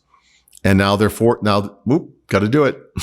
So they wouldn't have done it. They were like, we had these innovations years ago. We just couldn't figure out how to monetize it. So that was whatever. So we mentioned this earlier, but OpenAI as part of this court case says, hey, we noticed you're having a little problem with the U.S. government. We'd be happy to take Chrome off your hands. Hilarious. So I think that's good stuff. And then coincidentally, 6 years ago, Google announced something called Privacy Sandbox, which was always privacy theater. There, you have these two sides that Google wants to please. One side is advertisers, and the other side is people who would like to be private and not have their information, flying around the internet. So they came up with this thing, which to me was just a UI to get people, but we talked about personalization. It's presented as a form of personalization. You can tell it your interests, and they'll sell that information to advertisers. This never flew with anybody. They delayed it multiple times. The UK investigated them. They had to reach an agreement where there would be regulatory oversight of this feature. And then today they were like, we're not doing this anymore. So, this went on for 6 years. Man. And part of the thing that's amazing about this is if you look at the reasons they cite for them, in other words, what they're saying is the world of 2025 is very different from the world of 2019. There's a lot of things have changed. Those things include the regulatory environment, right? The adoption of privacy enhancing technologies. I'm not 100% sure what they even mean by that, but I guess add in tracker blockers in browsers, maybe VPNs, et cetera, that kind of thing. And there are new opportunities, this is a quote, to safeguard and secure people's browsing experiences with AI now. That should be... AI is the safety mechanism. I don't know about this. I that should alarm anybody. But whatever. The point is, there was a dream. We're going to get rid of third-party cookies, which are largely used for tracking, right? And Google has approximately 117 safety/security/privacy features built into its browser. I don't think anyone thinks this is safe for anything, frankly, but okay, whatever. I feel like Privacy Sandbox, they didn't say this, but I think this is the end. So in many ways, it's followed the trajectory of so many Google services, where it's suddenly one day it's just nothing new under the sun. Yep. It's the same thing again. You know the thing we were doing? Yeah, we're not doing that anymore. Yeah. So I thought that was kind of interesting.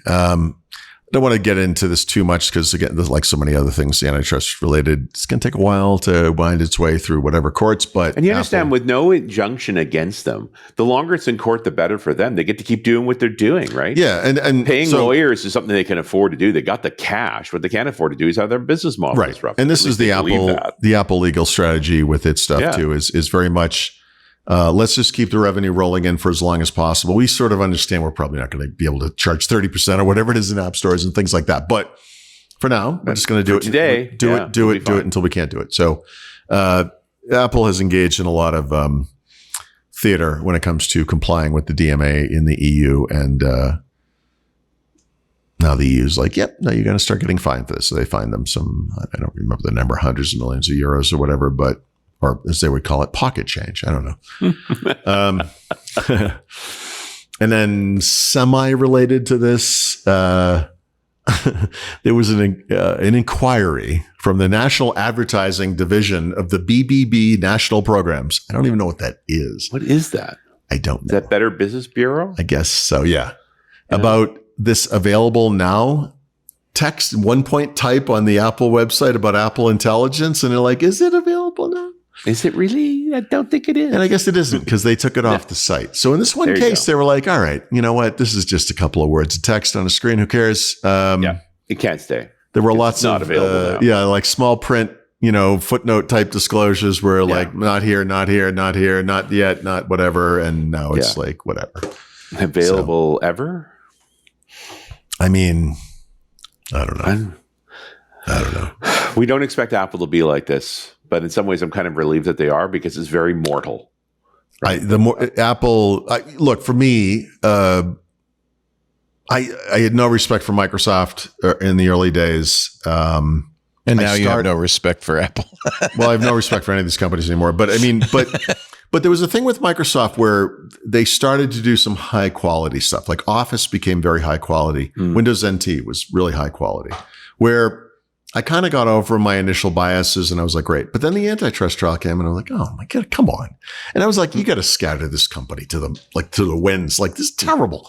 But these companies today, the big tech companies, are so much worse. And I think for a lot of Apple fans, when some of this information comes out, they kind of, they're like, oh, I don't, I want to believe. This came about because the Better Business Bureau's ad division said, the little fine print you have, cutting it. is not cutting it. You need you really need to remove it. And Apple said, well, we disagree, but we're going to remove it anyway. What does it look like on a phone? It's like a gray dot on the bottom of the screen. What the hell is that? Like, what, so I don't know. Apple Intelligence is, they got past Apple Maps, I thank God for Apple Intelligence. And Apple Maps are fine now, by the way. I would like to point out 5 years later. It took a while. 5 years? It might be more.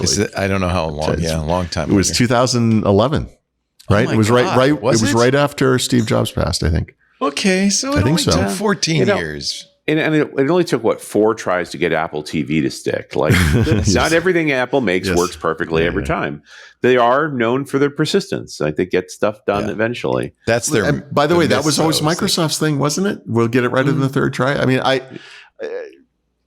don't know. I'm blown away by. I always bring this up. Like, I always say this to any problem, like a blue screen. It's like ones and zeros. Like, this should be perfect. It should be perfect. Yeah. No, it's never perfect. No. And the internet made it all the easier to not worry about perfect. We'll ship perfect later. Oh, the internet's perfect because it scrambles the ones and zeros.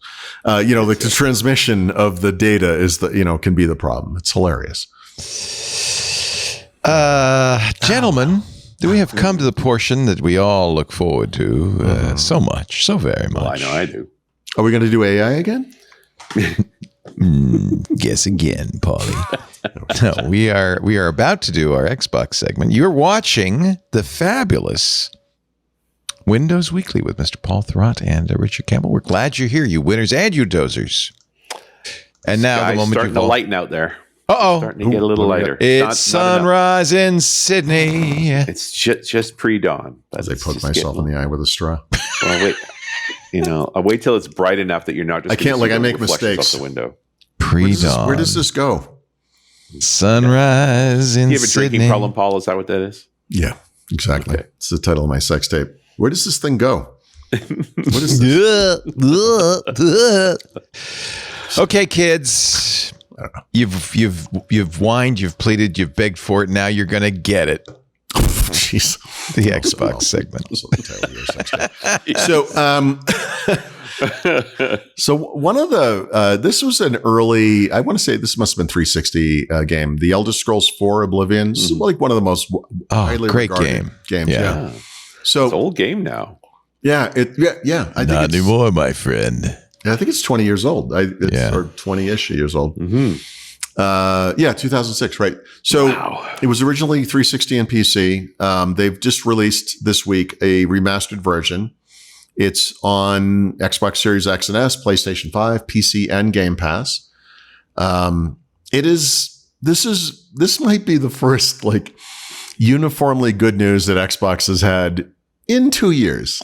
It's like everyone's like, oh no, this is awesome. So there's a whole generation of gamers that love this thing and grew up on it or whatever, and they're like, yeah, I'm going back. And if you look at that, if you watch the video for the remastered version, looks pretty good. Unreal 5 is great, right? Like you can certainly get the engine for it. It should look spectacular. It's really a question of how much did they spend on the art to refresh it to a much higher performance engine. Yeah. And based on how I don't think this is in our story, but based on how the industry's been going, they contracted with a company called, I think it's Game Brio, I guess. Mm-hmm. The old or something. Or what? Oh no, that was the original. I'm sorry. They went. So Bethesda went with some company to do this. Virtuos is the name, and they were like, "Look, we're not going to start this and not finish this. So you have to. We're going to do this, right? You're not going to come back in a year and be like, You're like, no, we need this. Like we want this so bad. So it was kind of a cool story because like. The people that worked on this were like, no, you don't understand. I grew up on this thing. I want to make this right. And they're like, no, do it. And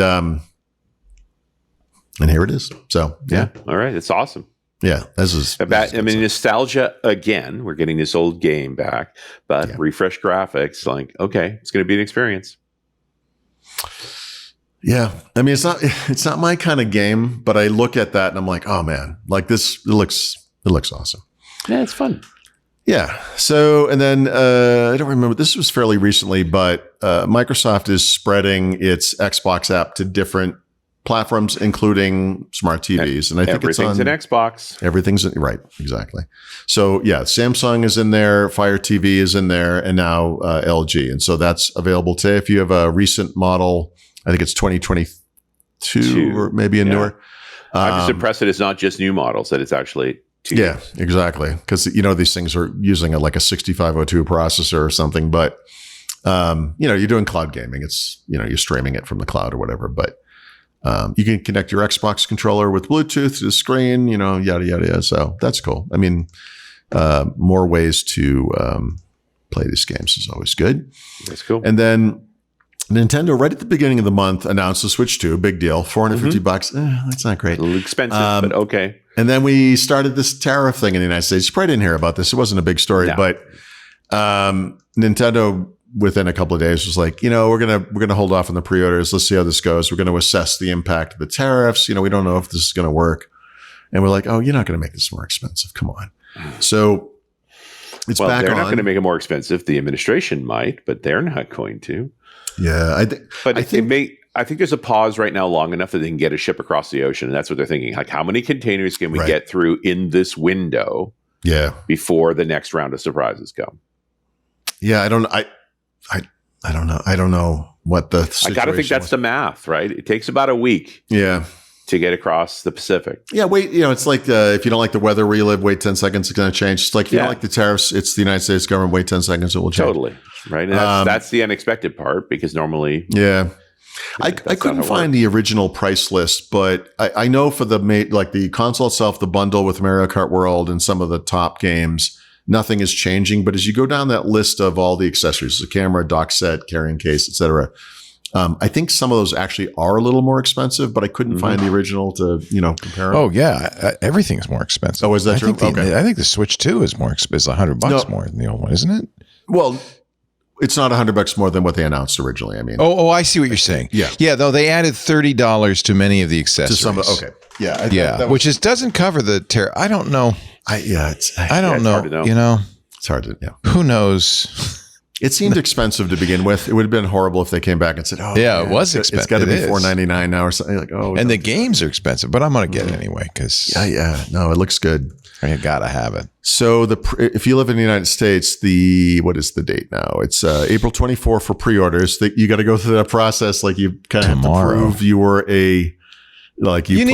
So I'm not going to go to the head of the line because I have had a Switch account for ages. But how do you know? But I haven't played 50 hours of games this year. Oh, this year. Interesting. I love this. I love that they're working hard. It's all to stop scalpers, which is great. Resist the scalpers. I'm totally with that. buy in. And specifically cater to the active fan. Really that's active. A good thing. Yeah. Really 50 hours is something you can do in a weekend if you try hard. I don't think you could do it in a weekend. A weekend and a couple my hours. wife would have worries with me if I ever no sleep. So like, I was so tempted to like. If you really cared, Leo, you would fix this. I'd find a way. Find a way. Yeah. So they didn't have to they didn't have to change the ship date. They did push back the pre-order date. It's different in different parts of the world. I don't have a link to this, but they did the pre-order in Japan, and I don't know how this is even possible, but supposedly the demand in Japan was way higher than Nintendo expected. It's also a lot cheaper in Japan. Oh, is it? Yeah. I guess, yeah.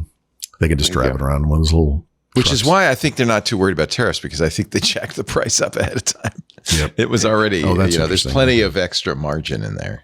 Well, tell me what new game console you're going to buy, right? The PS5 Pro, Well, right. I know. What else is there? Yeah. Like, once again, Nintendo lands in a market where it's just like we're by ourselves again. They're brilliant. They do this better than anybody. Yeah. Well, they have being completely different. They have the IP. I mean, that's really, and that's honestly, that's the lesson Microsoft absorbed. And they've also stuck to their guns. Their best games are on their platform and nowhere else. You want to play Mario Kart World? Yeah. Got to get one a Switch place. too. It's frustrating in a way because you think you guys could have the biggest mobile game company on earth if you just brought this stuff to iPhone and Android. And they're like, no. We like selling Switches. They like their little world. Switch is great. I think it's better than the Steam Deck, to be honest. Just because the games are made for that. You, sir, are a heathen. I know. No, that's those are a little heresy goes a long way on a Wednesday. Yes, on any day, really. Or for me on a Thursday, time is subjective. Yes, right. Oh, that's right. You're in Thursday already. Thursday, but welcome you to had the like an future, extra man. day off. So you could order your Switch 2 right now. There you go. So somebody's telling me it was 50 hours of gameplay before January 1st of this year. Right. So I'm completely out of luck. There's nothing you can do. Well, I had 50 hours. Well, I'm surprised But you it would have wasn't done last 50 year. hours in 2024. Yeah, it That wasn't in surprises 2024. It was. what are you doing? I with might your have time? had What have you 50 been doing? hours. Let's go. Yeah, I bet you do. 50 might hours have not that more than much I in a think. year. Yeah, a year. It's not so Mario's hard. not That's going an to hour a week. Leo. Come on. Come on, get with it, Leo. All right, the back of the book's coming. We have a brown liquor. We have tips. We have a hardware pick of the week. Ooh. Jeez. Ooh. And we have sunrise in Sydney. It's a beautiful fall day. It's morning again in Down wherever under. you are. There you go. It's Thursday in Sydney. You got a nice spot. Future looks pretty Nice good. spot, huh? We're at Coogee Beach for those who are interested, a little south of Bondi. That's the Pacific Ocean you're looking That at? is the Pacific Ocean. You go straight out there, you'll miss New Zealand. It's a little to the south of there, but yeah. It's funny because you're on the other side of that I'm on view. the other side, yeah. My home view is the other side. This is it. It looks pretty Pacific right now, actually. Yeah, it does. And it's been real stormy, like no kidding. Got real rough out there. It was something. Yeah. There you go. Oh, you live a good life. I'm gonna have some adventures. It's Melbourne next week. So jealous. Well, all right. We're going to talk right now about Club TWiT. I want to get everybody in the club. That's important to us going forward. And we've made it a little easier because we've brought back the 1-year plan. By popular demand. I have misgivings because every time somebody signs up for the 1-year plan, somebody just did. That means I have to do 365 more days of shows to live up to my agreement. Okay, go ahead. Lock me in. It's your chance. What else were you doing? I know. What else would I be doing? Club TWiT is our way of, frankly, of keeping the ship afloat. Yeah, we have ads. And the ads are great. We love the ads. But as you see, one ad on this show, it really doesn't pay the full cost of the show. That's where the club comes in. Lisa started this about 3 years ago. And it's really been, I think, wonderful because, first of all, we got a lot of people who are showing their interest in what we're doing and their support for it by joining the club. It's not expensive. It's $7 a month. But I take that I understand. $7 is $7. That's a dozen eggs. Or more, less, or more, depending on where you live. But it's a significant investment. So I'm very grateful for all of our club members. And I take it as a vote of confidence. Like, yeah, keep doing this. So we will if you join. Now, what do you get? You get, of course, the good feeling that you're supporting all the programming we do, but you also get ad-free versions of all the shows. Because I hate it when people you pay for something and they still show you ads. It's like that's double dipping. You give us $7, no more ads, okay? Unless you want them. Some people like the ads. In fact, so many people like the ads. We actually, in our Club TWiT Discord, because we have a wonderful Discord channel, made a channel called All the Ads. So you can watch the ads without later if you feel like it. So the Discord is another big benefit to Club TWiT. It's a place you can hang out with peers, people who are like you, interested in tech, enthusiastic, care about tech or listening to the shows, some of them, but not always. Some of them are playing games. We have a Let's Play section in the Club TWiT Discord where you can play Minecraft, or we're all kind of now big into Bracket City, that kind of thing. Wait a minute. Patrick says 4 years. I can't believe it's been 4 years. Thank you for that correction, Patrick. 4 years has been, we started it because we needed it, but and we still need it, I have to say. But boy, I'm really happy that you're in it. You also get special events. If I look at we just did the coffee event with the coffee geek Mark Prince. Friday is the AI user group, 1 p.m. Pacific. That's the fourth Friday of every month. Photo time with Chris Marquardt is next Friday, May 2nd. And I've just talked to Dick T. Bartolo, who wants to celebrate his 2000th episode. So we're going to do a special with the Giz Wiz. That's May 16th. May 14th, Micah's Crafting Corner. Actually, May 16th, Stacy's Book Club. So I guess the Giz Wiz will be the 23rd, the following Friday. By the way, this is a great book. I recommend it. Ursula K. Le Guin's The Word for World is Forest. Short, too. Easy to read. Just a few hours long on the audiobook. We've also decided that we're going to start streaming keynotes in the club only because we keep getting takedowns from Apple. So sorry, Microsoft and Google, but we're going to lump you in with this group. So we will be, Micah and I, or you guys, if you're around, can join me for Microsoft's Build keynote. We'll be doing that in the club only. So you need to be in the member of the club. Actually, we're going to stream them, I think. No, we can't. That's right. That's the whole point. Yeah, we can only stream it in Discord so we don't get takedowns. So that means Google I.O. right after thank you, Microsoft. Build is the 19th. Google I.O. is the 20th. And then June 9th is WWDC. Mike and I will be doing that. So that's special programming for club members only. Please consider it, would you? We'd love to have you in the club. It's not just for geeks anymore. twit.tv/club twit. That's all I'm going to say about it. I mean, most of you are probably geeks. There's nothing wrong. Say it loud. Say it proud. Being a geek is a good thing. Do you think anybody who's not a geek listens to our shows?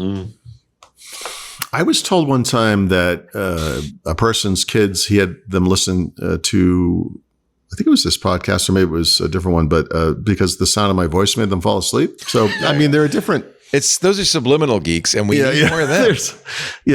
I mean, I guess there are different use cases. I don't know. I just love what we're doing. I think it's so important now more than ever. And how would you get by a Wednesday without Grumpy Paul? You couldn't. You couldn't do it. Wednesdays are my wife's favorite day because I'm gone for 2 to 3 hours. We're helping Paul's marriage by doing this show. Yep. Segregating him, keeping him away from his wife. So, Paulie. Yes. This might be a good time for you to start the back of the book with your tip of the week. You want to give it a shot? Yep. So it's roughly the 10th anniversary of Google Fi. This is a service I've been in and out of the entire time. I subscribed immediately. It was kind of secondary for a while. I don't remember the years anymore, but I used it exclusively for a long time. Anymore either, obviously. Yeah, but I during the pandemic, to save money, I went to Mint Mobile and then stayed on Mint Mobile for 2 years because you could pay for 3, 6, 12 months at a time, super cheap. Right. There was no international anything, so it was kind of a problem. And then since then, we come to Mexico all the time. So there's they changed the name, but there's a Simply Unlimited plan that's roughly $50 where everything works Mexico and Canada as well as US. So for Mint Mobile? Oh, I didn't know that. No, I'm sorry. This is Google Fi.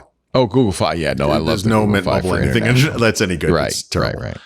So I have been using it, but the thing I've discovered here is for whatever reason in Roma Norte, where my apartment is, they connect Google Fi links up with whatever carriers. They use something called Movie Star, which is terrible here. Oh, Movie Star. Yeah, the good network is Telcel here. So I usually just use data SIMs instead, data eSIMs, whatever. So that's interesting. I didn't realize that. It's not ideal, but because of this and because we're here so much, I was like, well, okay, so if I'm doing this anyway, maybe I should get something cheaper. So I've been actively investigating this MVNO thing again, seeing like what makes sense. I looked at Visible recently, US Mobile, Mint again, whatever. And literally the day that this was announced, I was researching this, trying to figure something out. So Google Fi just changed all their plans, and they have a new entry-level plan that's $35 a month that doesn't give you any international anything, which, is not, well, actually I could do that, I guess. But they've made plans to they've made changes to their other plans, which actually now are very interesting. So for example, the plan I have now, which is called Unlimited Standard now, used to offer 35 gigs a month of high-speed data and 5 gigs of hotspot, but now it's 50 and 25 gigs. That's crazy. So all the same things, like I get connectivity with my watch through this. It works pretty good, right? Unlimited Plus, which is now called Unlimited Premium, doubled their stuff too. So this is $65 a month for one person, 100 gigs of high-speed data a month, 50 gigs of high-speed hotspot. And it works basically everywhere in the world. So it's not just Mexico, Canada. It's like everywhere. But the other thing they added was data eSIMs. So one of the things I used to use a little bit was they used to offer data SIMs only. So if you had like an iPad or a phone that had a SIM slot, like a Nano, whatever the size was, you could get these SIMs for free, basically. I think you could have like 5 or 6 of them or something. So you could use all off the same account.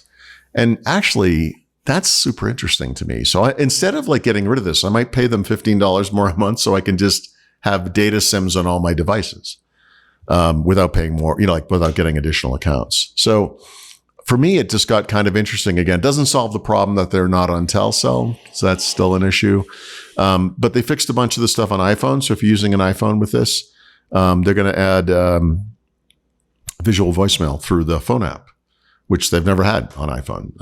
You had to use their app for that. So, and some other stuff, but I'm just, everyone has different needs. I mean, we all use phones differently. You may live in an area where in the United States, it's mostly T-Mobile.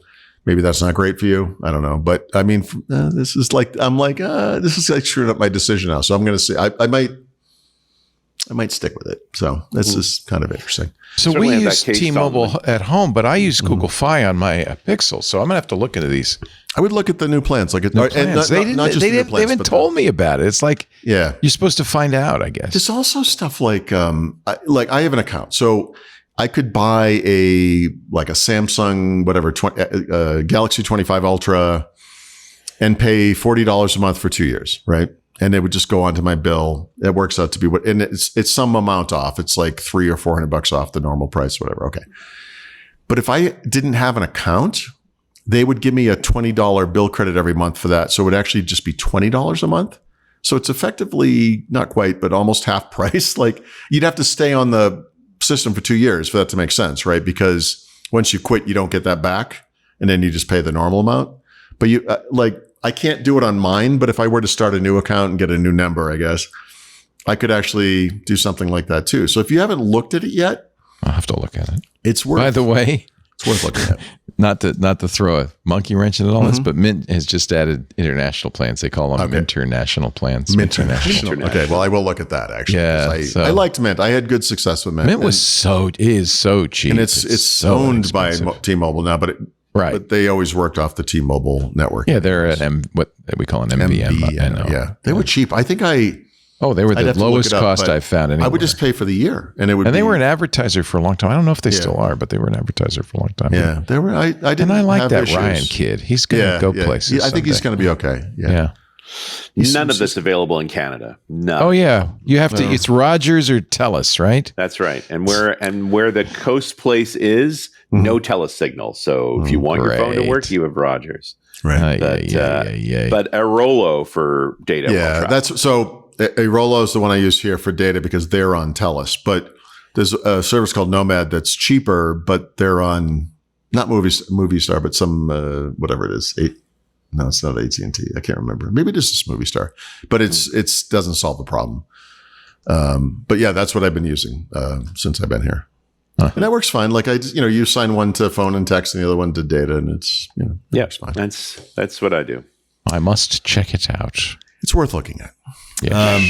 And normally I would do an app pick, but I'm going to do a hardware pick because a couple of years ago, Microsoft got rid of their Microsoft branded hardware, keyboards, mice, webcams, etc. They kept the Surface branded stuff, but I don't really. You forgot that you did this last week, didn't you? I think you did this last week, buddy. Yeah. Oh, so here's why I'm okay. So the reason I'm mentioning it now is because I have this list of things that I'm going to buy when I go home. Someday when I make my I mean, my I money. can't do it now because I don't want Back to ship in to the house America. now. But I have a schedule, and so I just ordered the first of maybe 10 things or something because I know it's going to be so far out I could just order it now. But I just put it on my calendar. Next Thursday, order the Microsoft Sculpt keyboard set from Sculpt Ergonomic. From Incase. Yeah. Yep. So I've heard now from a bunch of people who have been buying this stuff that it's literally, as you would expect, identical. Like it's the same materials, the same stuff. There's an Incase logo now instead of a Microsoft logo, but it is literally exactly the same. That's good news. And order some spares. They're going to run out. Mm-hmm. So I'm going to order mine from Amazon. It's a little cheaper, but I literally just this morning, I made one of several to-do items all on a calendar to order this so that I will fly home and maybe it will arrive within a day or two of me getting home. So, when are you going home? I think it's a week from Saturday. Oh. And you've been down like 3 months, haven't you? Yeah, you've been there a long time. Yeah, 3. Is there a limit to how long you can stay? Nope. I can stay here as long as I want. He's got his residency now. Because you're a movie star. He's legit. Movie star. I sure am.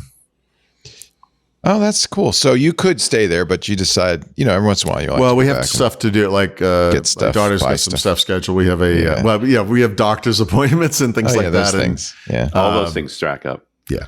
So you're not doing doctors down there yet? Because by all accounts, no, but I honestly they're better down there. I hate to say they're cheaper down here. I can tell you that. My wife had what's the thing with her tooth? I can't remember what it was for some reason, but you go to a pharmacy. There's a doctor next door that's associated with it, and she got medication that she had to go get at the pharmacy, right? So she saw a doctor. She got a prescription. So went to the pharmacy. The whole thing cost it was $11. Oh my god! And it's like I spend more than that when I have lunch at McDonald's. What are you talking about? Like that's crazy. That's incredible. Yeah, it's nuts. Yep. So yes, I mean that's on the. I meant to do that. I wanted to get going on like prescriptions is kind of a problem. Mm-hmm. Most of the prescriptions we have are over the counter here. But I take Adderall for ADHD, and that's a controlled substance. This is a huge problem, and you can't just go get that. I could get it on the street, I guess. I don't know. Like, I'm not sure how that works. But some street Adderall. I'm like, you think I'm spazzy now? Wait till. You want some crystal meth, Paul? Yeah, maybe. I mean, same dose. Street Adderall. Street Adderall. So that's the big one. Yeah, I would like to get that solved, but that may be for the next trip, I guess. Then you've got to find, it's one of the things we do now living on the coast for a year and a half is gradually getting all those services on the coast. Right. Yep. Right. Yep. Finally found a pharmacist we both really love. And so that part's done. But finding a doctor is not that easy. I know it's a big one. The closest friend we have here who's American, but he's lived in Mexico for like 15 years. He was like really early on this. He flies to, I think it's Guadalajara, not Guadalupe. I think it's Guadalajara. His doctor's in Guadalajara. And I'm like, dude, that does not help me. I am not flying to Guadalajara. Like, why not get one in Mexico City? I don't know. I'm just saying. I will. And then he will too, I think, eventually. Yeah. He's only been in Mexico that's the other City one. Get a dentist squared away. If my 401k keeps declining, I might be moving down there. It's cheaper, right? Everything's cheaper. Everything is cheaper. You have no idea how much. Plus, I pay 13% state income tax here, so I'd get a 13% boing right away. Ours, I mean, we don't have a house anymore in Pennsylvania, but our taxes on that house were property taxes were $8,500 a year. If we owned that same size property here, our taxes would be about $260. Wow. Right. Yeah, it's not even close. And because we don't, the thing we own is tiny. So our taxes here are like nothing. $60, whatever the number is, like it's some tiny amount. And you get a discount if you pay the whole thing at once. Like you could just you're like all $60 at the same time. Paul? You're like ching, you're like here you go. I know. It's so stupid. It's crazy. All right, I want to ask Richard what's coming up on RunAs Radio. Published today, my friend Tim Warner. His handle is Tech Trainer Tim. Tech Trainer Tim. Yeah, he's one of the long-term Pluralsight authors. He's done a ton of stuff on Azure and so forth, and of course, all in on AI. But what I really appreciate, we've been doing a fair number of AI-related shows on RunAs, especially for sysadmins, like different tooling and so forth. I think a month earlier, I did one with Jessica Dean, very GitHub Copilot focused. But Tim's gone further afield. He loves the agentic mode, so he's doing a lot of, here, look how it actually generates the code, that kind of approach. And he went with Cursor. So, we usually talk about Cursor in the context of developers. I'm not saying sysadmin developers, but they're definitely writing more code these days. And so using these tools to write higher quality code, more of it, and being able to build it testable, working properly with GitHub, like the guidance that these tools give you to have good practices around code quality and management can really, step up your game in a big way. So a bunch of good links on this show to products you should take a look at. We also talked about what was just being released then, was still in preview, which was the insider version of Visual Studio had Copilot Edit, which has this new agentic mode as well. So worth taking a look at both Cursor and this new feature in GitHub Copilot through Visual Studio Code. So yeah, fun conversation and just more great tooling that more feeling like you're missing the boat if you don't get on with these tools. They're really quite powerful. They are augmentations to work you weren't getting to. It's like none of us are getting to the bottom of our to-do list, and this is just trying to get a little further down and get a few more things done. Nice. Hard stuff. RunAsRadio.com. It's not hard. It's easy. Just there you go. Go there. Now, you know what I'm talking about. Let's talk some Australian, some whiskey down under. I am in Australia, but this is actually a whiskey that was given to me at the MVP Summit, although it happens to be from Tasmania. Oh. Now, me these days, I don't just talk about the whiskey. I like to do a little terroir, right? I'm like, well, what about Tasmania and so forth? And I got into the deeper story. Sort of talking about the island, going all the way back to, like, there's evidence of habitation on the land that's now Tasmania going back 30,000 years. The Aboriginal people made it down there way in advance, although that's the early Ice Age, and Tasmania wasn't an island then. It was part of the same landmass that stretched all the way up into New Guinea, which is one of the ways they made it over through there.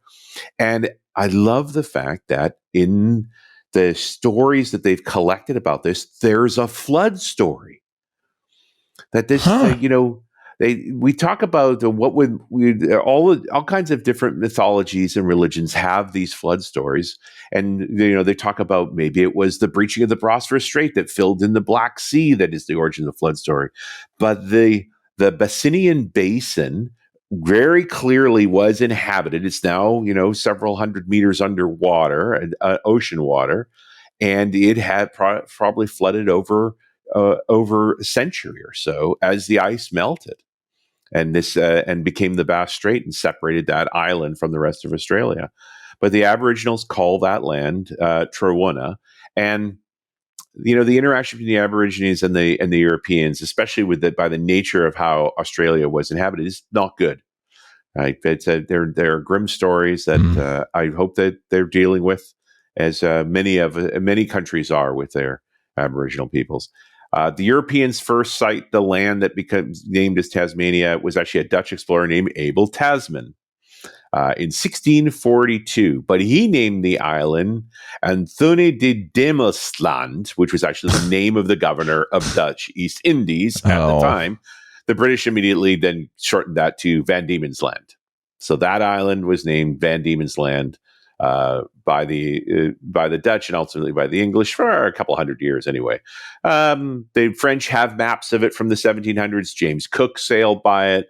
William Bligh anchored there at one point, and then later was a governor in New South Wales. But the English ultimately inhabited the island because they were afraid the French were going to, by deploying a prisoner group into Sullivan's Cove, which is where the largest city on Tasmania now is, Hobart Town. And the island became independent from New South Wales in 1825 and was finally renamed Tasmania 1856 officially, although you can find maps from like 1800 that have the word Tasmania on them. So about 300,000 people live on the island today. Hobart is the capital in the southeast coast. About 220,000 of them live there. Next largest is Luston, which is inland in the northeast, and then Devonport. It's only about 30,000 people in Devonport at the central north coast. But we're talking about Burnie. Burnie's the fourth largest town in Tasmania, just west of Devonport, about 28,000 people. So why are we talking about Burnie? Because we're talking about the distillery called Hellyer, named for Henry Hellyer, who surveyed the road that cuts through Burnie and where this distillery was built in 1827. But the distillery was not built until 1997, and it was built by a group of dairy farmers. So about 70 families that were farming dairy in the northwest part of Tasmania ran a collective called the Betta Milk Cooperative. And in the 1990s, the cooperative was formed in the 1950s, but in the 1990s, they decided they should diversify, and they explored a bunch of different industries, and the one they settled on was distilling whiskey, which was at the time unusual in Australia. They were one of the very first distilleries in all of Australia. But because it wasn't a mom and pop operation, like your typical distillery starts as, somebody's farming barley and has excess and needs to use it up. This was already a collective of dairy farmers that were used to working at scale. So they built quite a large distillery right off the bat. And we're successful at it. In fact, in 2019, the Betta Milk Cooperative exited the dairy business and focused purely on whiskey, although apparently they make a very nice whiskey cream as well. So there's no milk products involved in there. And today, the vast majority of that collective is still owned by the same set of families, although several generations later now. So Hellyer Distillery mostly gets their barley from the island. They actually buy it from the Cascade Brewery, which is outside of Hobart, who does their own maltings, and so they buy it. They buy it malted but not ground. They do their own grindings. Cascade Brewery has been in Hobart since 1832, so these things have been around for a while. But because they were dairy farmers used to working at scale, a lot of the equipment in the distillery is big. 30,000 liter mash tun. One of the largest wash stills in the world at 60,000 liters. Also, the main part of the still is stainless steel. They only the lye arm and condenser are copper, which they need because you need to reduce the sulfides out of the barley when you're distilling, or you end up with a very bitter distillate. It's one of these interesting truths that these guys, when tearing along, it's like distilling is easy. Then they tried to make their product and it wasn't that good. So they then hired some good distillers and started working through the process. It took them a few years to get it right. So 60,000 liter wash still is unbelievably vast. And then a 20,000 liter spirit still.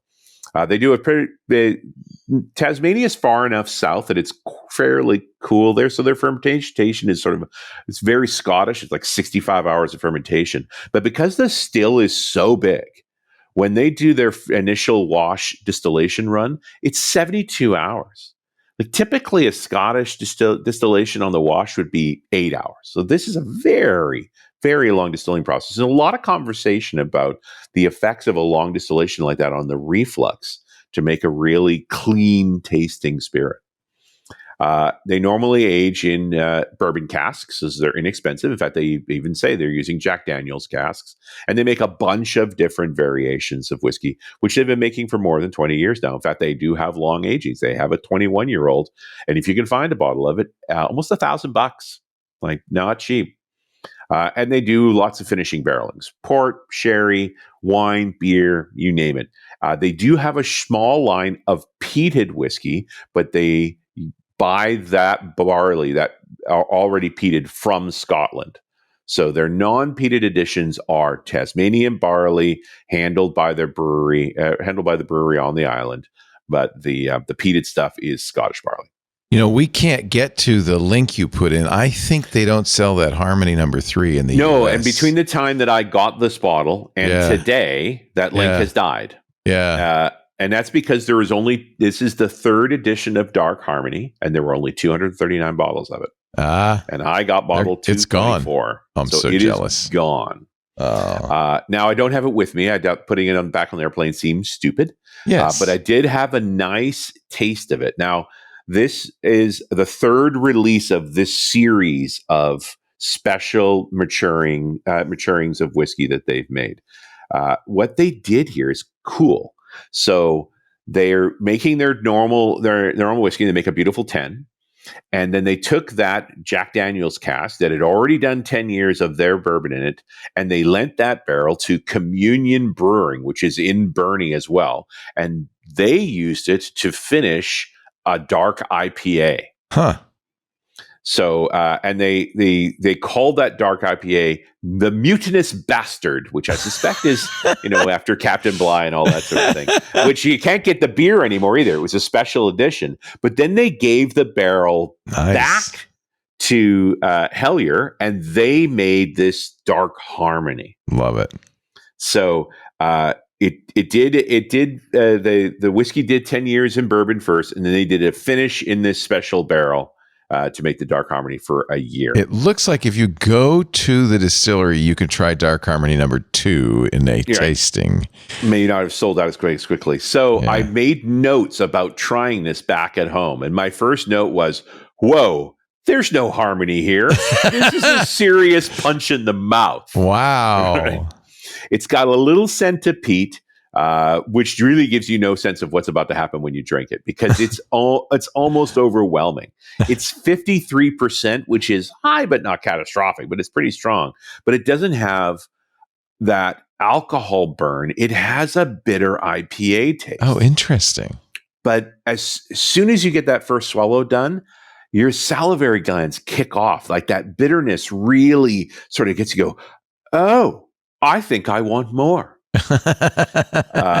And it doesn't burn on the way down. It goes down really, really nice. And then while you're still slightly traumatized, you're just like, I should take another sip of this because it couldn't be like that again. Sounds like it's aptly named, actually. It kind of is this Dark Harmony. Yeah. No, they definitely is a play.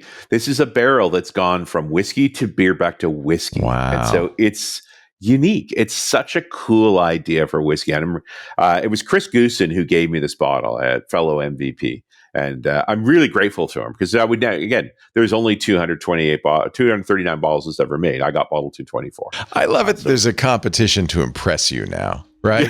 It's like, right. We got, can't just give them any old bottle. You got, it's better. Fine. Give me something weird. Or something rare or both. Used to be something weird from my closet. Now it's something weird from Tasmania. But I love Tasmania. As I mentioned, I spent a couple of weeks there years ago, and it's beautiful. It's on the 40th parallel. It's pretty much the same parallel as we are. Yeah. So their cheeses, for instance, the blue cheese made there is very much like our blue cheese in this area. So it's everything south of there is Antarctica. So they got very sturdy winds and cold drafts. So actually pretty good for aging whiskey. If you could find a bottle of this, and I don't think you could, it's about $150 US. You can't even find the webpage. Yeah, I think they've pulled it because they don't have any to sell. They do sell internationally. There are a few high end or sort of fancy collector whiskey handlers in the U.S. that have Helliers. They can get you some Helliers, but not this one. This one. I suspect a few bottles of this will show up in collectors at some point at a much higher price point. It's very unique. It's a very special. It's interesting because they also sell whiskey cream. Yeah, so their dairy origins show through, right? Okay. Yeah. That I'm not sure I'd want whiskey cream, to be honest. honest. It's a thing. I mean, that's essentially what a Bailey's is. It's Bailey's. It's chocolate milk and whiskey. Right? It's big now, I think. A lot of people. It's like a gateway drug into real. It's a smoother, probably smoother. Yeah. Anyway, they have some award winners. Yeah, it was a great experience, and it goes to the end of the roster. So I'm headed to Melbourne in a few hours, and I'm going to go shopping for a whiskey in Melbourne, which is basically in view of Tasmania, where we're going to be, and we'll have something different for next week. I hope you can sleep on the plane. You got up really early to be with us, and we're so grateful, Richard. Thank you. I got a good sleep. I went to bed early, so I'm fine. But that being said, I always fall asleep on airplanes. I suspect I will not remember any of that flight. I usually sleep before the wheels come up. Yeah, I'd give anything to sleep on a plane. Yeah, I don't know what it is about that, but I find it soothing. Yeah, no. So as soon as we pull off the gate, I'm out. Yeah, me too. And then the bump of landing will probably wake me up. People make me sick. I'd wait too long. I'd be like, "Are you the best way to fly? Are you sleeping? Yeah, sleeping, buddy? Are you there?" I still have a couple of bottles of maple syrup left. So that's ooh, yum. Valuable commodity in this part of the world. Let me tell you. Nice. Well, Richard, safe travels. Enjoy your trip to Melbourne. You'll be in Melbourne for next week. Melbourne for next week, just in time just before I fly to New Zealand. So, Richard Campbell is at RunAsRadio.com. No matter where he is in the world, he'll always be there. That's where his podcasts live. And we're so glad that he joins us every Wednesday for Windows Weekly. Same to you, Paul Thurrott. He is the man in charge of Thurrott.com, THURROTT. He also publishes his books at leanpub.com, including the Field Guide to Windows 11 and Windows Everywhere, kind of a history of Windows through its development frameworks. Together, they team up to create this show every Wednesday, 11 a.m. Pacific, 2 p.m. Eastern, 1800 UTC. You can watch live if you're in the club, of course, on Discord, but there's also a live stream for all at YouTube, Twitch, TikTok. Did we do TikTok at all today? I think we didn't. We're struggling with TikTok a little bit. We'll get it going. LinkedIn, because we're old. Facebook. I know. I don't understand. What's this dance? I just can't do that. Yeah, dance. exactly. My 22-year-old told me yesterday the Ice Bucket Challenge is back. Yes. No. So we're bell-bottom pants and roller skating, I guess. Everything old is new again. Yep. Anyway, X.com, LinkedIn, Facebook, Kick, a lot of places to watch live. And if you're chatting, I see all the chats on my screen. I have here a kind of composite version of the chat. So it's nice to hear from you all, but you don't have to watch live, only if you want to chat, because we make on-demand versions of the show available at twit.tv/WW. That's the official webpage. You can find audio and video there. You'll also find links to all the previous episodes. And you'll find a link to our YouTube channel for the video. Great place to go to share clips. YouTube makes that pretty easy, and everybody's got YouTube, right? But the best thing to do if you really want to listen to every show, and you should, if you are a true winner or dozer, you can subscribe in your favorite podcast client. You'll get it automatically the minute it's available. And incidentally, if you do that, please leave us a review, a positive review, of course. 5-star review. That helps us spread the word about Windows Weekly. Thank you, Paul. Thank you, Richard. Sir. You want another view? The sun's up nicely now. Yeah, let's see the final picture. Oh my gosh. It looks like a sunset photo. Morning in Sydney. So that's because, Paul, you're rarely up before 9 a.m. No, I'm usually up before the sun. But yeah.